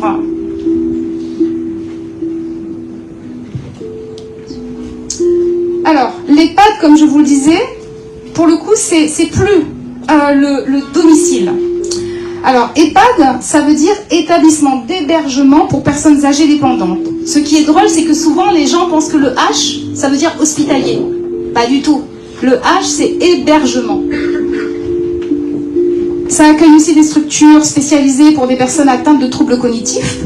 Le paradoxe de l'EHPAD, messieurs, dames, c'est que c'est une proposition alléchante sur le papier. Sur le papier, on va vous dire qu'il y a un service d'hébergement hors pair, avec des chambres cotation 3 étoiles, avec des menus fait maison, oui bien sûr. Et aussi, pour certains endroits, avec des services d'animation. Souvent, les gens qui vont visiter un EHPAD, ils sont déçus après lorsque leur proche a été accueilli en EHPAD. Pourquoi? Parce qu'ils se disent que sur le papier, on nous avait vendu ça, ça, ça et ça, et que dans les faits, quand on arrive, il n'y a jamais eu d'animation, maman, elle n'est pas changée, on arrive, le linge est sale ou il n'est pas rasé, on a tous une doléance qui ne correspond pas aux attentes qu'on nous avait faites. Le truc qu'il faut observer, c'est que les EHPAD ne peuvent pas remplir tout ce qu'ils proposent. Parce que tous les patients, tous les résidents, tous les clients sont singuliers. Chacun a son besoin. Et si un EHPAD vous vend qu'il peut prendre en soin votre parent avec toutes ses doléances, partez en courant. Et l'objectif, c'est d'aller visiter un maximum d'EHPAD pour se rendre compte de ce qui est fait, comment les autres sont pris en soin. Un exemple typique, hein. Vous arrivez dans un EHPAD, vous voyez les gens en randonnion, en train de se regarder, en train d'attendre la mort. Vous pouvez être certain que pour le coup, si vous êtes là et que c'est ça, ça veut dire que quand vous n'êtes pas là, c'est pire. Clairement. Moi, je me souviens, l'EHPAD dans lequel j'ai travaillé, c'était très drôle. Petite histoire, pardon. L'EHPAD dans lequel j'ai travaillé, c'est quelque chose qui m'a beaucoup bousculé. Lorsqu'on avait une visite de famille, on avait des directives. Il fallait que tout soit propre, que tout soit rangé, que les portes des résidences soient fermées et que pour accueillir les nouvelles familles qui allaient prétendument signer un accueil, tout soit alléchant et donne envie, quoi. Et après, lorsque les familles étaient parties, la vie normale pouvait reprendre. C'est-à-dire que la petite dame à côté, et là je dis petite dame volontairement pour reprendre ce que je disais tout à l'heure, qui vient et qui vous dit « Est-ce que vous pouvez m'amener aux toilettes ?» On passe à côté, parce qu'on n'a pas le temps, on ne l'amène pas aux toilettes. Donc il y a un gros paradoxe entre ce qui est proposé sur le papier et ce qui est fait dans la réalité. Par contre, tout ça, ça met les soignants dans une situation compliquée. Parce qu'ils ont le sentiment, sur le terrain, d'être maltraitants. Alors que pour le coup, c'est pas eux qui sont maltraitants. La maltraitance, elle s'opère parce que la structure en elle-même ne propose pas des solutions facilitantes, dignes et respectueuses pour accompagner les personnes tout simplement. Je vous lis une autre petite page.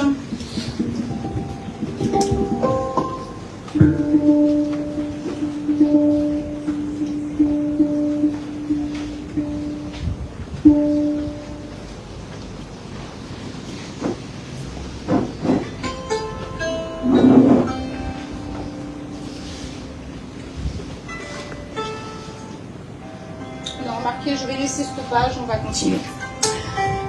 Des exemples, on en a plusieurs. Pour le coup, c'est pas vraiment la peine de les brosser parce que ça serait partir dans du négatif.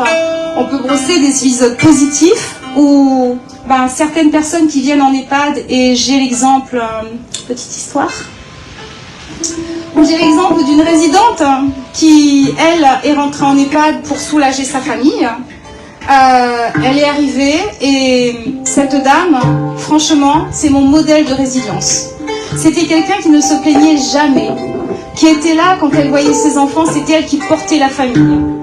Elle était bien dans sa chambre, elle était bien avec le personnel et elle disait que l'EHPAD pour elle, c'était sa troisième vie et que c'était son choix. Voilà. Donc il y a aussi des épisodes positifs d'entrée en EHPAD.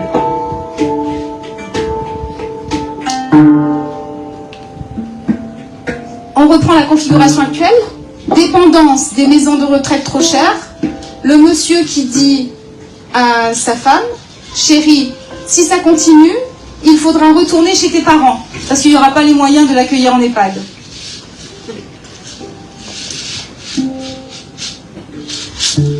Alors, juste pour vous brosser, mais vous le savez tous, comment est-ce que les étapes se font de la transition du domicile à l'EHPAD? D'abord, c'est la prise de conscience qu'on perd en autonomie, et ça, c'est un drame. Ensuite, il y a une évaluation des besoins qui est faite par les médecins, etc. Ensuite, il y a une orientation vers un établissement ou vers une prise en charge au domicile. Si prise en charge au domicile il y a, c'est ce que je vous disais, on a plein de solutions qui existent aujourd'hui et des dispositifs qui sont mis en place pour nous aider à accueillir notre proche chez nous. Après, c'est pas la panacée, c'est vraiment pas la panacée, mais ça existe. Les CCAS, les maisons des générations, les assistantes sociales, toutes ces personnes-là peuvent vous aider. Ensuite, il y a le choix de l'établissement. Ce que je disais, c'est que si on demande à une personne âgée si elle a envie d'aller en EHPAD, moi, j'ai jamais entendu personne dire « je veux aller en EHPAD, moi, je veux y aller ». Non, non. En général, on y va ou pour soulager sa famille, ou comme je disais tout à l'heure, parce qu'on n'a pas de dispositifs médicaux suffisants pour prendre en soin nos pathologies.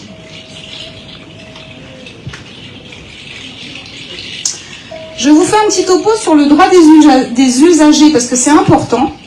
Il y a une loi du 2 janvier 2002 qui renforce le droit des usagers dans le domaine médico-social et qui met l'accent sur leur autonomie, protection et exercice de citoyenneté. C'est important parce que quand une personne rentre en EHPAD, nous tous ici, si on n'est pas sous couvert de la justice, nous sommes des citoyens. Ça veut dire qu'on a le droit d'aller voter, on a le droit de... Non, on n'a pas le droit de. On est citoyen, voilà. Une personne qui rentre en EHPAD, figurez-vous que cette citoyenneté, ces droits, ils les perdent souvent. Juste un exemple tout bête, une personne âgée qui voudrait aller voter, il faut l'accompagner. En supposant que la résidence n'a pas les moyens de l'accompagner, qu'est-ce qui se passe? Elle ne va pas voter. Le respect de la dignité, c'est les 7 droits fondamentaux des usagers. Le respect de la dignité. Le respect de l'intimité, là on n'y est pas non plus, parce qu'une personne qui arrive en EHPAD, souvent on leur dit c'est votre chambre, c'est à vous.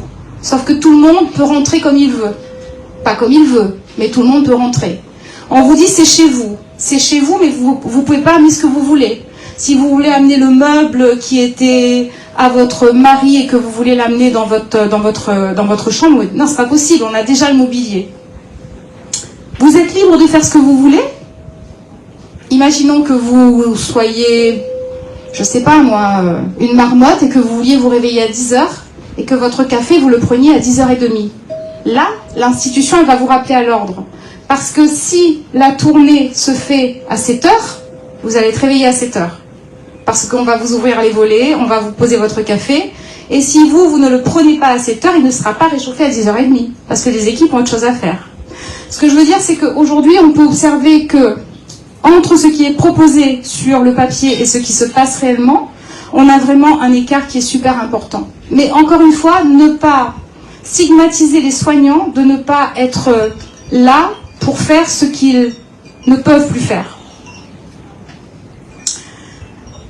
Le libre choix des prestations, le consentement éclairé, la confidentialité des données, l'accès à l'information sur le droit et la participation au projet d'accueil. Et ce que je vous disais, l'application de ces droits est souvent entravée.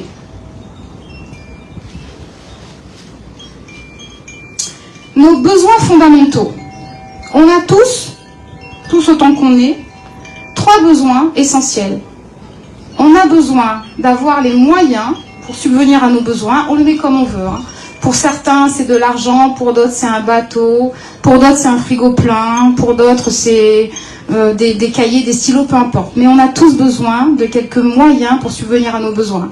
Et là, si je parle de besoins fondamentaux, c'est manger, boire.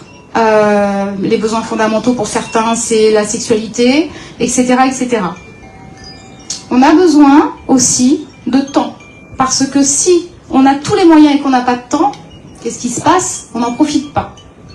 Et le besoin le plus essentiel, c'est quoi? C'est la santé. Si on a les moyens et que ça déborde, qu'on a le temps et que ça déborde, et qu'on n'a pas la santé, qu'est-ce qui se passe? C'est mort. Voilà. On peut faire ce qu'on veut. Si on n'a pas la santé, on ne peut rien faire. On le sait. C'est ce que je disais tout à l'heure par rapport à l'expérience du psychiatre ou psychanalyste. Je recommence. Speech, pas facile à dire, c'est même pas comme ça. L'être humain a besoin d'un autre être humain bienveillant pour vivre et non survivre. En effet, privé d'altérité, il s'éteint et succombe de chagrin. Là, je vais passer un peu, je ne vais pas vous lire parce qu'on avance dans le temps pour qu'on puisse après avoir un petit temps d'échange. C'est OK pour vous? Alors, c'est pas 33, c'était... Ah, si, mais c'était pas 33. Si, je vais vous lire mon dernier chapitre. C'était 125. Merci, voilà. C'est Mario. C'est ça. Allons voir Mario. Non, celui-là, il est important. Alors, je vous lis ce chapitre. Alors, ce monsieur que j'appelle Mario dans mon livre, c'est un résident qui m'a touchée, mais du plus profond de mon cœur. C'est un résident qui m'a fait percevoir la beauté de la vie. C'est un résident qui m'a fait percevoir la force de la résilience qu'on a tous en nous, si on est bien accompagné. On peut être au plus bas, mais au plus bas niveau dans notre vie, si on a quelqu'un à côté de nous qui nous tend la main, qui nous porte, qui nous aime, franchement, on se relève, on avance. Mario et Sally. Mes lunettes. Non mais il fallait dire moi, Les portes à nouveau béantes, Sally, après le confinement, Sally et Mario sont ravis d'être enfin réunis. Cependant, leurs retrouvailles sont de courte durée. Sally chute et fait un bref passage à l'hôpital. Les directives de l'ARS sont de tenter de l'isoler en chambre pour... Pardon, je recommence. Les directives de l'ARS sont de tester et d'isoler en chambre tout résident passant par les urgences durant 7 jours. La tristesse se lit sur le visage de Mario. Il ruse pour la rejoindre, mais n'a pas la cape d'invisibilité. Alors, il regagne sa chambre et s'isole lui aussi. Nous tentons de maintenir leur lien par des mots et des vidéos. Mario ne réclame presque plus les cigarettes auxquelles il a droit, un contrat qu'il a de lui-même passé avec nous. Lorsqu'il en réclame une, il sort la fumée seul et regagne sa chambre. S'installe dans son fauteuil et regarde filer le temps. À chacune de mes visites, il me demande de m'en aller. Je me sens triste de le voir ainsi. De son côté, Sally souffre elle aussi. Les 7 jours écoulés, ils deviennent inséparables. J'ai en tête une belle image. Par beau temps, il se retrouve sur la terrasse, face au jardin. Tel un professeur de gymnastique, Mario lui donne des directives pour l'aider à garder de la mobilité. La jambe droite est 1 et 2 et 3 et 4. La jambe gauche est 1 et 2 et 3 et 4. La famille de Sally ne voit pas cette relation d'un bon œil. Mais notre résidente a du caractère. Et lorsqu'elle reçoit des visiteurs, Mario l'accompagne et profite des pâtisseries et autres présents destinés à Sally. Il a un côté sans gêne, Mario. En temps normal, les week-ends, nous proposons aux résidents des divertissements spéciaux, selon les disponibilités des intervenants et en récompense de la semaine. Les résidents, les familles et les équipes en profitent. Un samedi de printemps, installé dans le jardin, les résidents et leurs proches applaudissent un trio de musiciens.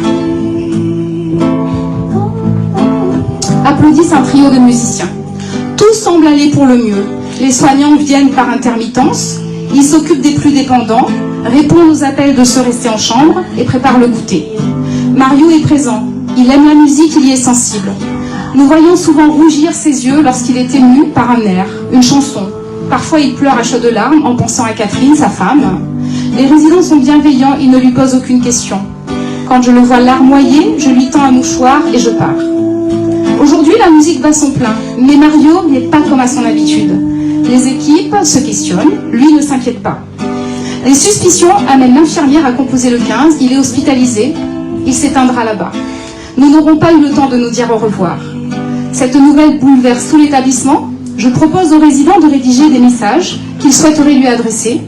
Nous échangeons des souvenirs et anecdotes partagées à ses côtés. Je me souviens de ce moment, lorsque nous laissons la place à l'expression de nos émotions. Lorsque nous nous sentons bien entourés, les libérés procurent un sentiment de légèreté. Malgré les restrictions sanitaires imposant une cérémonie restreinte, la famille nous convie au crématorium. Une toute première pour moi. En dépit de ce triste moment d'adieu, les hommages et témoignages adressés à Mario sont imprégnés d'amour. Je me sens privilégiée d'être là.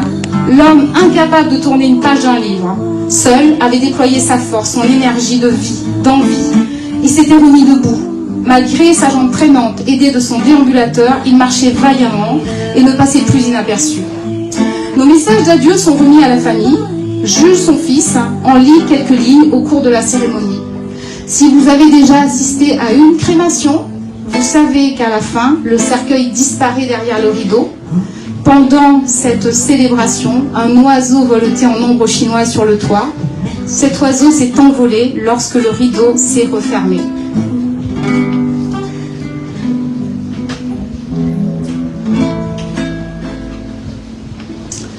Alors on nous dit qu'aucune souffrance n'est vaine si elle enseigne quelque chose. Chaque douleur porte en elle une leçon, une force qui nous façonne et nous guide sur le chemin de la compréhension. C'est une phrase d'Aimé Césaire. La vie, c'est pas que tristesse, hein. Si on est sur Terre, c'est pour s'amuser, c'est pour vivre, c'est pour aimer. C'est pour chanter, c'est pour faire l'amour, c'est pour manger. Voilà, c'est pas juste pour se dire que demain, on va mourir dans la tristesse et dans la solitude. Non, non, avant ça, on va vivre. Et là, c'est pour vous parler de la fragilité humaine. On s'en est rendu compte au moment de la crise de la Covid-19. Tout est parti en sucette et en cacahuète. Hein. On ne sait pas ce qui s'est passé pendant cette pandémie, mais franchement, on a mangé cher. La pandémie a mis en évidence notre vulnérabilité, particulièrement celle de nos vieux face aux maladies graves. Et la question, c'est comment réapprendre à prendre soin de soi pour réduire la dépendance envers un système de soins défaillant. Petite histoire. Aujourd'hui, j'ai ma mère qui est au domicile et qui est en fin de vie. Elle est dans une situation critique maintenant, à l'instant où je vous parle. Et avec mon frère, on se pose la question de savoir s'il faut l'hospitaliser ou pas. Le 15 a été appelé. On sait comment se passe la régulation à l'hôpital. On sait que si on donne l'autorisation de l'hospitaliser, elle va passer 10 heures, voire plus, à attendre les soins. Donc, on essaye de faire en sorte d'être le plus près possible d'elle et de partager des moments précieux. Donc, c'est des choix qui nous incombent aussi, quoi. Ça nous redonne toute notre responsabilité de faire ce qu'on veut faire ou pas. C'est compliqué, hein. Comment réapprendre à prendre soin de soi pour réduire la dépendance envers un système de santé défaillant, où le risque, messieurs, dames, de trouver la mort, où on risque de trouver la mort en allant chercher des soins de plus en plus souvent. Ça, on l'observe tous. Si on ne l'a pas encore observé, pour nous-mêmes, écoutez Freedom, il commence à bien en parler là. C'est le sujet quotidien. Le meilleur moyen de soulager l'hôpital, messieurs, dames, ça c'est Jean Castex, notre ministre, qui l'avait dit pendant le coronavirus. Vous savez ce que c'est? Le meilleur moyen de soulager l'hôpital, c'est de ne pas tomber malade. Alléluia!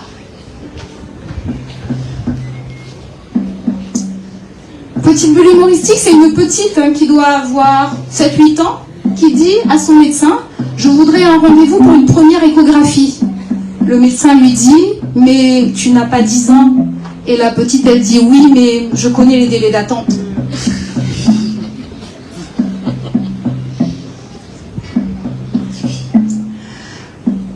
Regard sur nos aînés après la crise et les leçons apprises. On en a appris pas mal des leçons. Après, est-ce que... quelle est notre responsabilité? Que voulons-nous en faire? L'importance de la solidarité. Le traitement réservé aux vieux pendant la pandémie a mis en évidence la nécessité d'une prise de conscience collective de la responsabilité envers nos vieux, tant sur le plan médical que social, mais pas que. C'est sur nous aussi avant tout.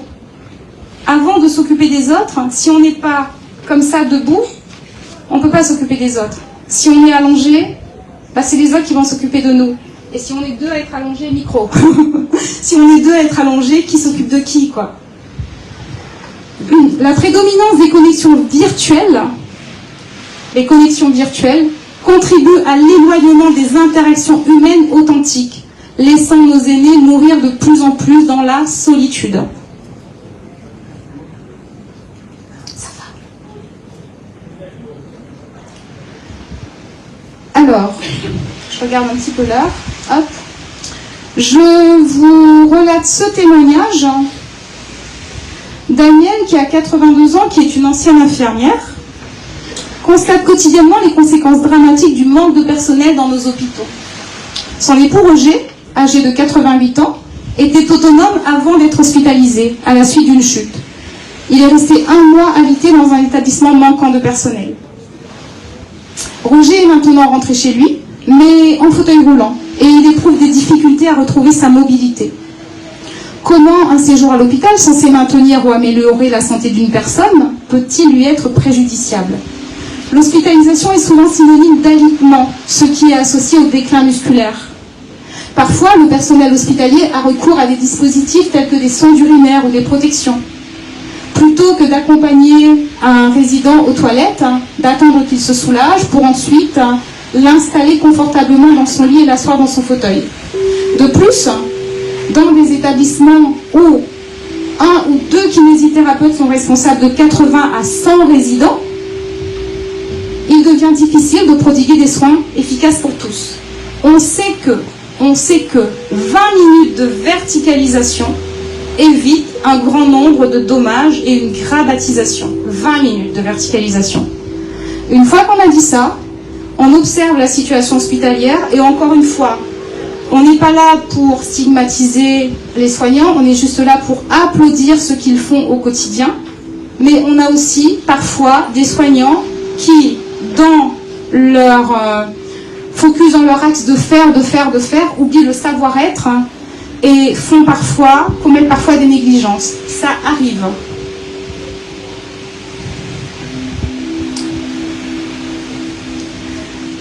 Bulle humoristique, on a une maison intelligente, messieurs, dames, une voiture intelligente, une montre intelligente, un téléphone intelligent, et au milieu, on a un idiot.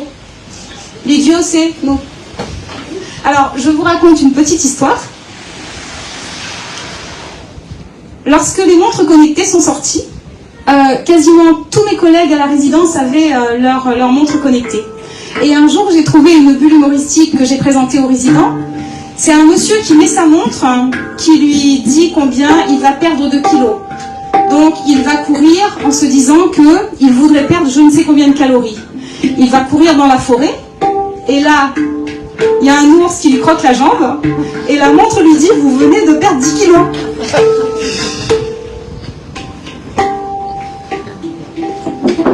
Alors, ce témoignage-là, je vais vous le passer, parce qu'on en a suffisamment. Alors, bulle humoristique, comment augmenter la productivité des médecins de famille? C'est une bulle humoristique, hein, c'est sarcastique. Vous avez un médecin qui est en train de se déployer de partout, et vous avez les administrateurs ici qui disent « C'est un problème d'organisation plutôt que de paresse, monsieur le ministre ». Et là, l'autre il dit « En effet, si elle était assise, elle pourrait utiliser son autre jambe ». Ça montre bien l'ironie du système. On fait un petit focus sur la santé mentale parce que c'est important. On n'est pas que des corps, hein. On est autre chose aussi. Moi, lorsque j'étais à l'hôpital, petite histoire. Lorsque j'étais à l'hôpital, si on ne soignait que mon corps et mes plaies, franchement, j'aurais pas envie de continuer, quoi. Mais vraiment. Hein.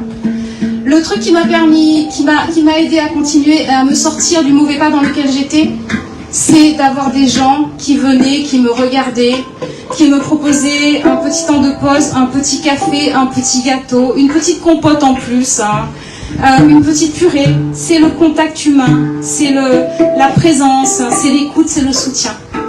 Donc ce que je veux dire par rapport à ça, c'est tous nos vieux qui sont aujourd'hui à l'hôpital ou dans les EHPAD, si on ne se charge que de leur donner à manger, que de changer leurs habits, que de changer leur protection, ben, c'est un peu normal qu'à la fin, ils nous réclament de partir et qu'ils vous disent « j'en ai marre ».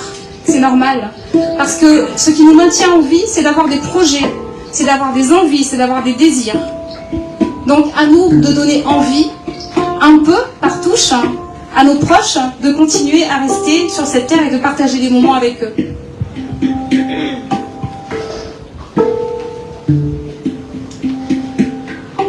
Chaque année en France, on a 9000 personnes qui se suicident, soit environ 25 personnes par jour. Sur ces 9000 personnes, figurez-vous qu'il y en a 30% qui concernent les personnes de plus de 65 ans. 30%. Mais c'est quelque chose qui reste totalement dans l'ombre. Environ 70% de ces personnes souffrent d'une dépression. Et il faut savoir qu'avant qu'elles ne passent à l'acte, messieurs, dames, elles ont été voir un médecin. C'est-à-dire qu'avant de se suicider, elles ont fait le pas d'aller alerter. Mais comme il n'y a pas eu d'écoute, il n'y a pas eu de soutien, il n'y a pas eu de compréhension, il y a un passage à l'acte. Une fois qu'on sait ça, encore une fois, pas de culpabilité. Si on a quelqu'un autour de nous qui a mis fin à ses jours, pas de culpabilité de se dire on n'a pas pu l'accompagner, on a fait ce qu'on a pu. On était là pour l'aider, on était là pour l'écouter. En tant qu'être humain, on ne fait toujours que ce qu'on peut. Et se féliciter d'être là, c'est déjà énorme, énorme. La prévention du suicide chez les vieux passera par la lutte contre l'isolement. Si on ne fait pas quelque chose pour sensibiliser les gens, qu'on a autour de nous des gens qui sont seuls toute la journée, s'ils ont la chance d'avoir 3 passages de soignants dans la journée, ils sont chez Byzance, quoi. Hein. S'ils en ont que 2, ça veut dire qu'entre 8h, passage du soignant, et 18h le soir, qu'est-ce qui se passe? Il faudrait qu'ils soient bien accompagnés au niveau de la télé, hein. Et que les chaînes, elles mettent des choses divertissantes, hein.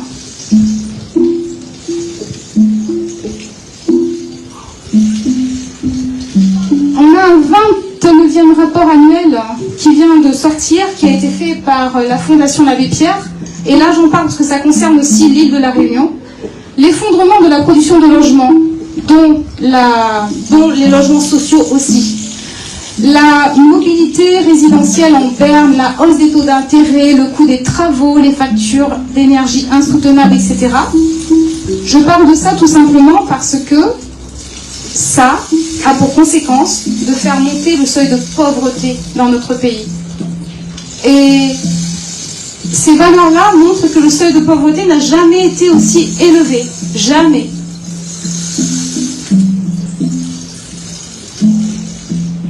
Ça, c'est les chiffres de la misère sociale aujourd'hui. Regardez ça. En 1996, on avait 8000 personnes qui étaient prétendument dans le curseur des pauvres. Aujourd'hui, enfin pas aujourd'hui, c'est en 2021, donc 3 ans plus tard, c'est encore beaucoup plus haut, on en a 9117. C'est énorme.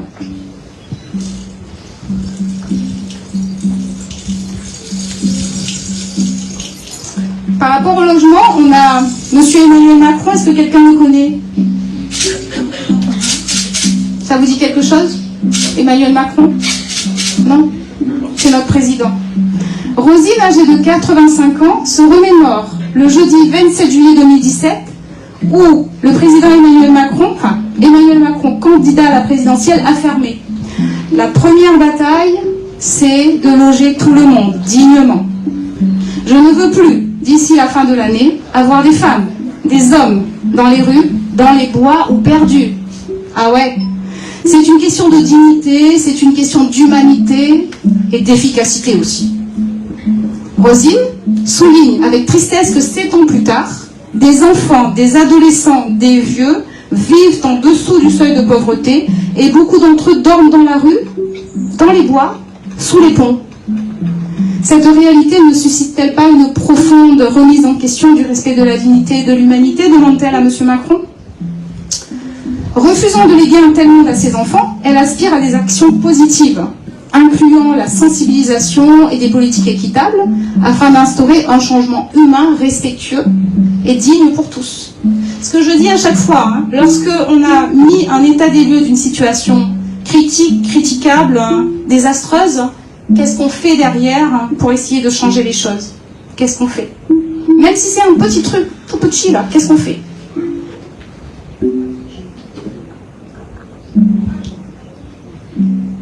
Santé mentale. Alors, juste un petit focus rapide sur les directives anticipées parce que c'est important. Les directives anticipées, c'est un document qu'on rédige soi-même pour alléger en fait ceux qui vont rester en cas de situation compliquée. Alors, c'est un focus vraiment important, messieurs, dames. Il s'agit d'une déclaration écrite, rédigée par vous, qui remplit plusieurs fonctions importantes. Pour la personne, elle assure que ses choix sont respectés en cas d'incapacité. Pour la famille, elle offre des indications claires, facilitant des décisions difficiles. Parce qu'il n'y a rien de pire que de se retrouver face à quelqu'un qui ne peut plus communiquer et de devoir prendre des décisions pour elle ou pour lui. Pour les soignants, elle guide les interventions médicales conformément aux préférences du patient, parfois. Voilà, je vais rajouter parfois, parce que pareil, sur le papier, c'est ok, mais dans les faits, c'est pas toujours ça. Mais ça a le mérite d'être souligné. Dans l'ensemble, les directives anticipées favorisent la dignité et le respect des volontés individuelles, soulageant ainsi les acteurs impliqués. On est aujourd'hui dans des directives vers un droit à mourir dans la dignité. Ce que je propose souvent, c'est, ok, c'est important, mais est-ce qu'on peut, dans ce monde, en 2024, proposer un droit à vivre dans la dignité? Est-ce que ça, c'est possible? Oh, c'est top. C'est quelqu'un qui dit, et je veux, docteur, que mes cendres soient mises dans une urne, qu'elles soient déposées au stade Vélodrome. Et le docteur, il dit, non, et lui, il dit, comme ça, je suis certain que mon fils viendra me voir au moins tous les jours.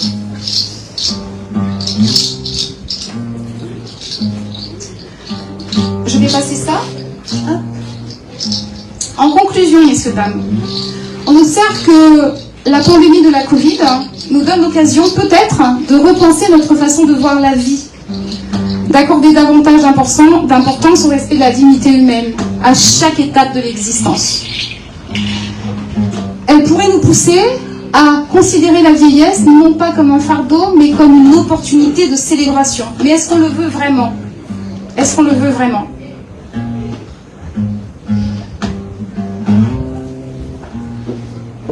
Bon, c'est peut-être choquant, je ne sais pas. Hein. Là, vous avez une bulle, c'est la mort qui dit, avec l'euthanasie et la mort assistée, j'ai comme un sentiment d'inutilité.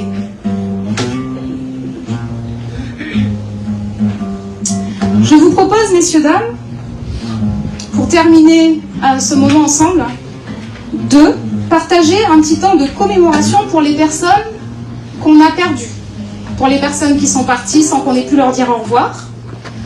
Je vous propose qu'on partage un petit temps autour d'une chanson que j'aime beaucoup, qui est une chanson de Claudio Capeo. On va l'écouter ensemble. Et je vous propose aussi, une fois qu'on a commémoré les morts, on dit que les morts ouvrent les yeux des vivants.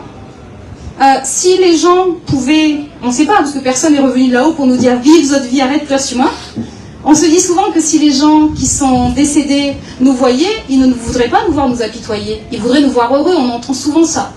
Notre objectif aujourd'hui, si c'est OK pour vous, c'est juste de faire un petit moment ensemble de commémoration pour tous nos défunts, mais aussi pour nous tous ici vivants, de se dire que on va apprécier chaque instant de notre vie avec le plus de joie possible, en savourant chaque seconde, parce qu'on ne sait pas si demain on sera encore là. On ne sait pas si dans une minute on sera encore là. On ne sait pas si dans une seconde on sera encore là. Comment je fais ça? Je ne sais plus. Échappe. J'arrive. Super.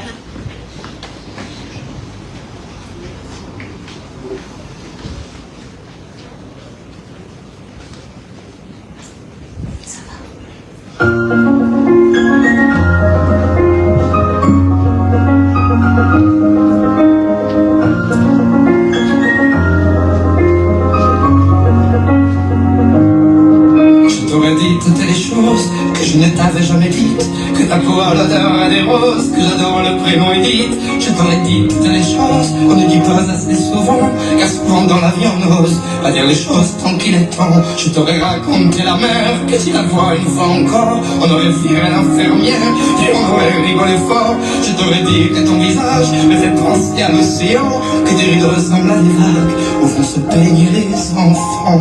Si j'avais su en partant ce soir-là, si j'avais su que le temps n'attend pas, si j'avais su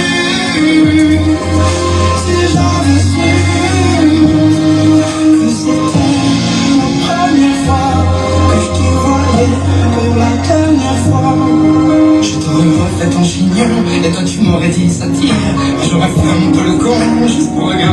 sourire. Je t'aurais promis de faire une chanson qui raconterait comme t'étais belle, qui raconterait comme on est con, voir que les gens sont éternels. Et puis je t'aurais serré si fort qu'il y aurait des marques à ton cou. Je t'aurais regardé encore, et puis je t'aurais gardé sur tout. Je t'aurais enfermé dans mes yeux, j'aurais capturé ton parfum. Je t'aurais dit au revoir un peu mieux, puis j'aurais menti à demain.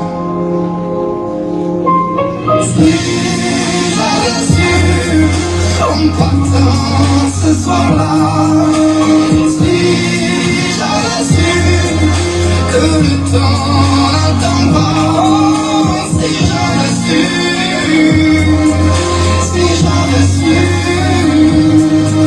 c'était la première fois que je te voyais pour la dernière fois, je me serais dépêché de t'aimer comme un cours après la vie, car on m'aime, j'en ai assez. Je t'aurais dit je t'aime aussi. Et me faut pas qu'on les conserve, ça ne distribue à la ronde. Sinon les mots, à quoi ils servent, à parler comme et les tombes. Si j'avais su en partant ce soir-là, si j'avais su que le temps n'attend pas, si j'avais su,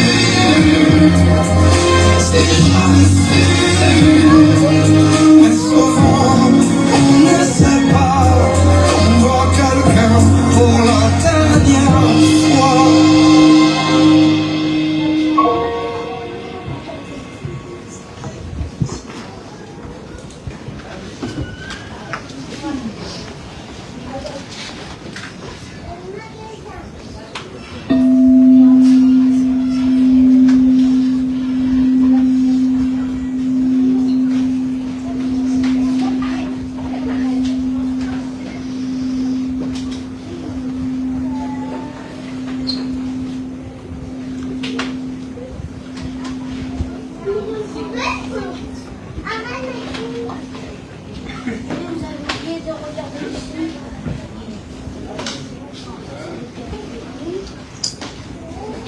Je vous remercie beaucoup pour cet instant.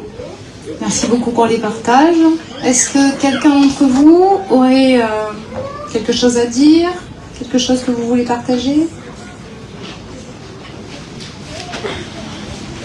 Des questions? Est-ce qu'il existe la journée pour les aidants? Parce que là, oui, c'est le 6 octobre, je pense, si je dis pas de bêtises. Ils ont instauré une journée pour les aidants, justement, pour sensibiliser la population. Et il y a des formations qui sont faites aujourd'hui pour les aidants, pour les aider plus. Par contre, le truc, alors, auquel il faut faire attention, c'est que quand on est formé, on a les aptitudes et les compétences à faire quelque chose. Si on forme aujourd'hui les aidants familiaux, dans la mesure où on a aujourd'hui de moins en moins de personnel, ça veut dire que on est aussi habilité à faire tout ce qu'il y a à faire à la maison. Mais c'est reconnu et pas professionnellement. Peu importe. La formation, à partir du moment où elle est dispensée, ça veut dire que on vous apprend à faire un change, vous savez faire un change. Voilà. Il faut juste faire attention au basculement en fait entre ce qui est proposé et ce qu'on met en place. Parce que avec le nombre de personnes qu'on a aujourd'hui à prendre en soin et l'augmentation, comme on disait, de la population vieillissante, on est déjà face à un problème par rapport aux aidants, par rapport aux soignants, par rapport aux familles, pour accompagner toutes ces personnes qui sont en difficulté. Juste trouver la juste frontière, l'équilibre, comme je dis, entre ce qu'on peut faire et ce qu'on ne peut pas faire. Et la responsabilité des soignants d'un côté, des familles de l'autre, les droits et les devoirs du patient, du client, du résident. Voilà. C'est bon, j'ai répondu à la question? D'autres questions peut-être?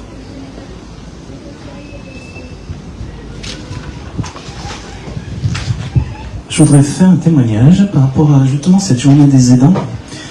C'est très politique, une journée des aidants. Je fais énormément je vais beaucoup en EHPAD, beaucoup chez les gens pour les mises sous protection juridique, curatelle, tutelle. Ce que je vais vous dire là, ça date d'il y a 3 jours. Famille d'accueil au-dessus de Saint-Denis, un couple absolument incroyable, 60 ans à peu près, qui ont toujours eu depuis au moins 25 ans 3 ou 4 personnes donc en famille d'accueil. hein, les familles d'accueil. Donc ils sont censés effectivement avoir fait, mais ils l'ont fait sur le tas, tous les gestes qui permettent d'accompagner les personnes âgées, la plupart grabataires. Moi j'aime bien ce mot grabataire, parce qu'il faut mettre les points sur les... Ça n'a rien à voir avec une personne à mobilité réduite qui sont la plupart ceux qui ont des places réservées, bleues, avec prenez mon handicap si vous prenez leur place. C'est ça une personne à mobilité réduite. Ça n'a rien à voir avec une personne grabataire. Et donc, il m'a dit, vous savez, docteur, j'ai pas pris un week-end depuis 25 ans. Pas un week-end. Peut-être même pas une heure en dehors de chez moi. Je dis, mais ah bon, on ne trouve pas de remplaçant. Il m'a dit, docteur, vous savez combien on est payé pour la retraite? Ça, c'est sa feuille d'URSSAF. Il m'a dit, ben non, donnez-moi votre feuille. Évidemment, c'est plein temps, 24 heures sur 24. Et quand je dis 24 heures, c'est peut-être même plus que 24 heures, parce que c'est des gens qui vont accompagner, si la personne ne va pas bien, ils ne vont pas simplement la mettre dans l'ambulance. Ils vont l'accompagner jusqu'au service hospitalier. Sa feuille d'URSSAF, donc, pour une personne donc, qui prend en charge 30 journées, 50, 30 journées 50 par mois. Juste à côté, c'est marqué soit, donc 30,50 journées par mois, soit 76,25 heures. C'est donc ces soignants qui, depuis 25 ans, qui n'ont pas pris une heure de repos en dehors de chez eux, sont payés 2,3 heures par jour de 24 heures, que les jours et nuits sont constitués. Et en plus, donc ça fait 9,12 €, et ensuite, après impôt, je sais pas pourquoi, enfin, ça fait 4,10. Donc comment voulez-vous? Et moi, je tiens vraiment à ce que cette journée des dents du je sais pas combien, 6 octobre, on arrête de faire le paillasson sur ces politiques. C'est géré par le département, ça. Mais si on veut des jeunes qui remplacent, parce que justement, ils vont prendre leur retraite dans 1 an et demi. Mais qui va les remplacer? Qui va remplacer ce soignant? Qui va remplacer ces aidants? Ce ne sera pas des jeunes de 25 ans, parce que heureusement, eux, contrairement à nos autres, parfois médecins qui étaient corvéables pour aller voir les gens, ou ce genre de couple, qui c'est qui va les remplacer? Ils ne sont même pas payés pour la retraite. Ils ont absolument impossibilité de sortir de chez eux, et quand ils appellent le conseil général, le conseil départemental, on leur dit, bah, c'est pas notre problème, débrouillez-vous avec eux. Ok. Donc ce monsieur et madame, je dirais pas le nom, au-dessus de Saint-Denis, il y en a plein à La Réunion, parce que toutes les familles et l'accueil où j'ai été, ce sont des personnes absolument admirables. Et alors le comble, c'est qu'en plus, pour être aidant officiel, si vous avez la tutelle ou la protection juridique, ça part. Comme s'il y avait un conflit d'intérêts entre un enfant, toi par exemple, Nathalie, on t'interdira d'aller t'occuper de tes parents si par hasard tu as sa tutelle ou sa curatelle renforcée. Parce que tu ne pourras pas cumuler si tu t'en occupes 24 heures sur 24. Cet état, ce pays est devenu d'une obscénité qu'on a évidemment vécu dans les EHPAD.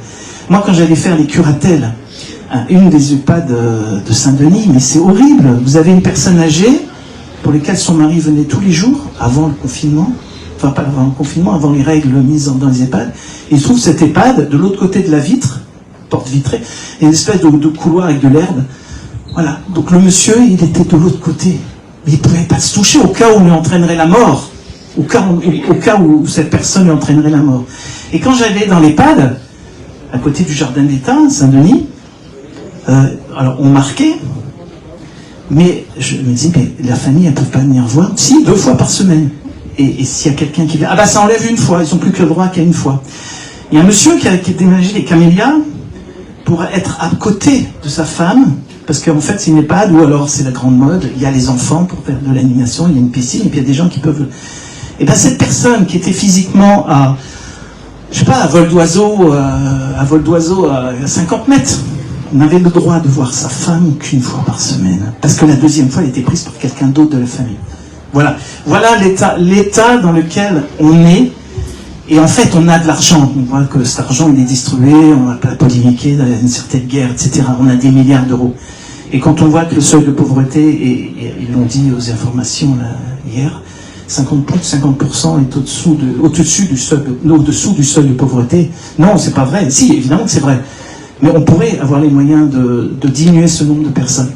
Et vraiment, je remercie. Alors, je voulais pas forcément prendre la parole, je me disais que tout ce que tu as dit, les mots que tu as employés, suffisent à eux-mêmes. C'est vrai que des témoignages, c'est important quand même pour alimenter ces mots. Parce que des fois, on dit que les mots, bon, ça a été super dans les conférences, oui, et après.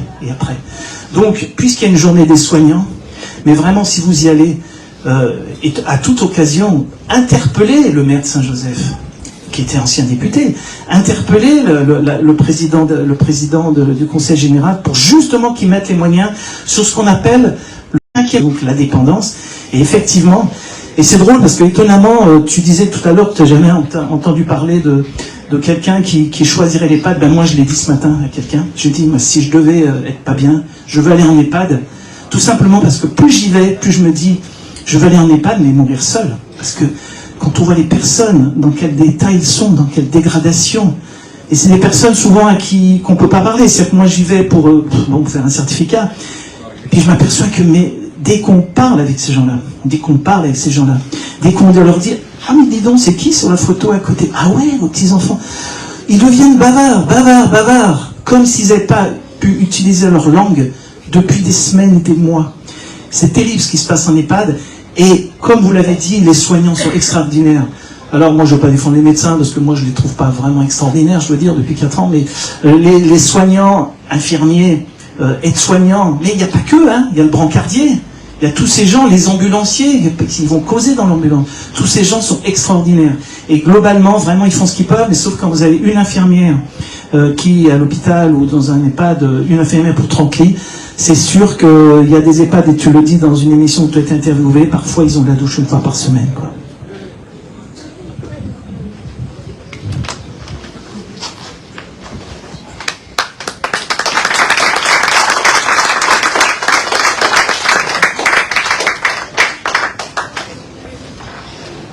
Moi, quand j'ai tout dit, je me tais après.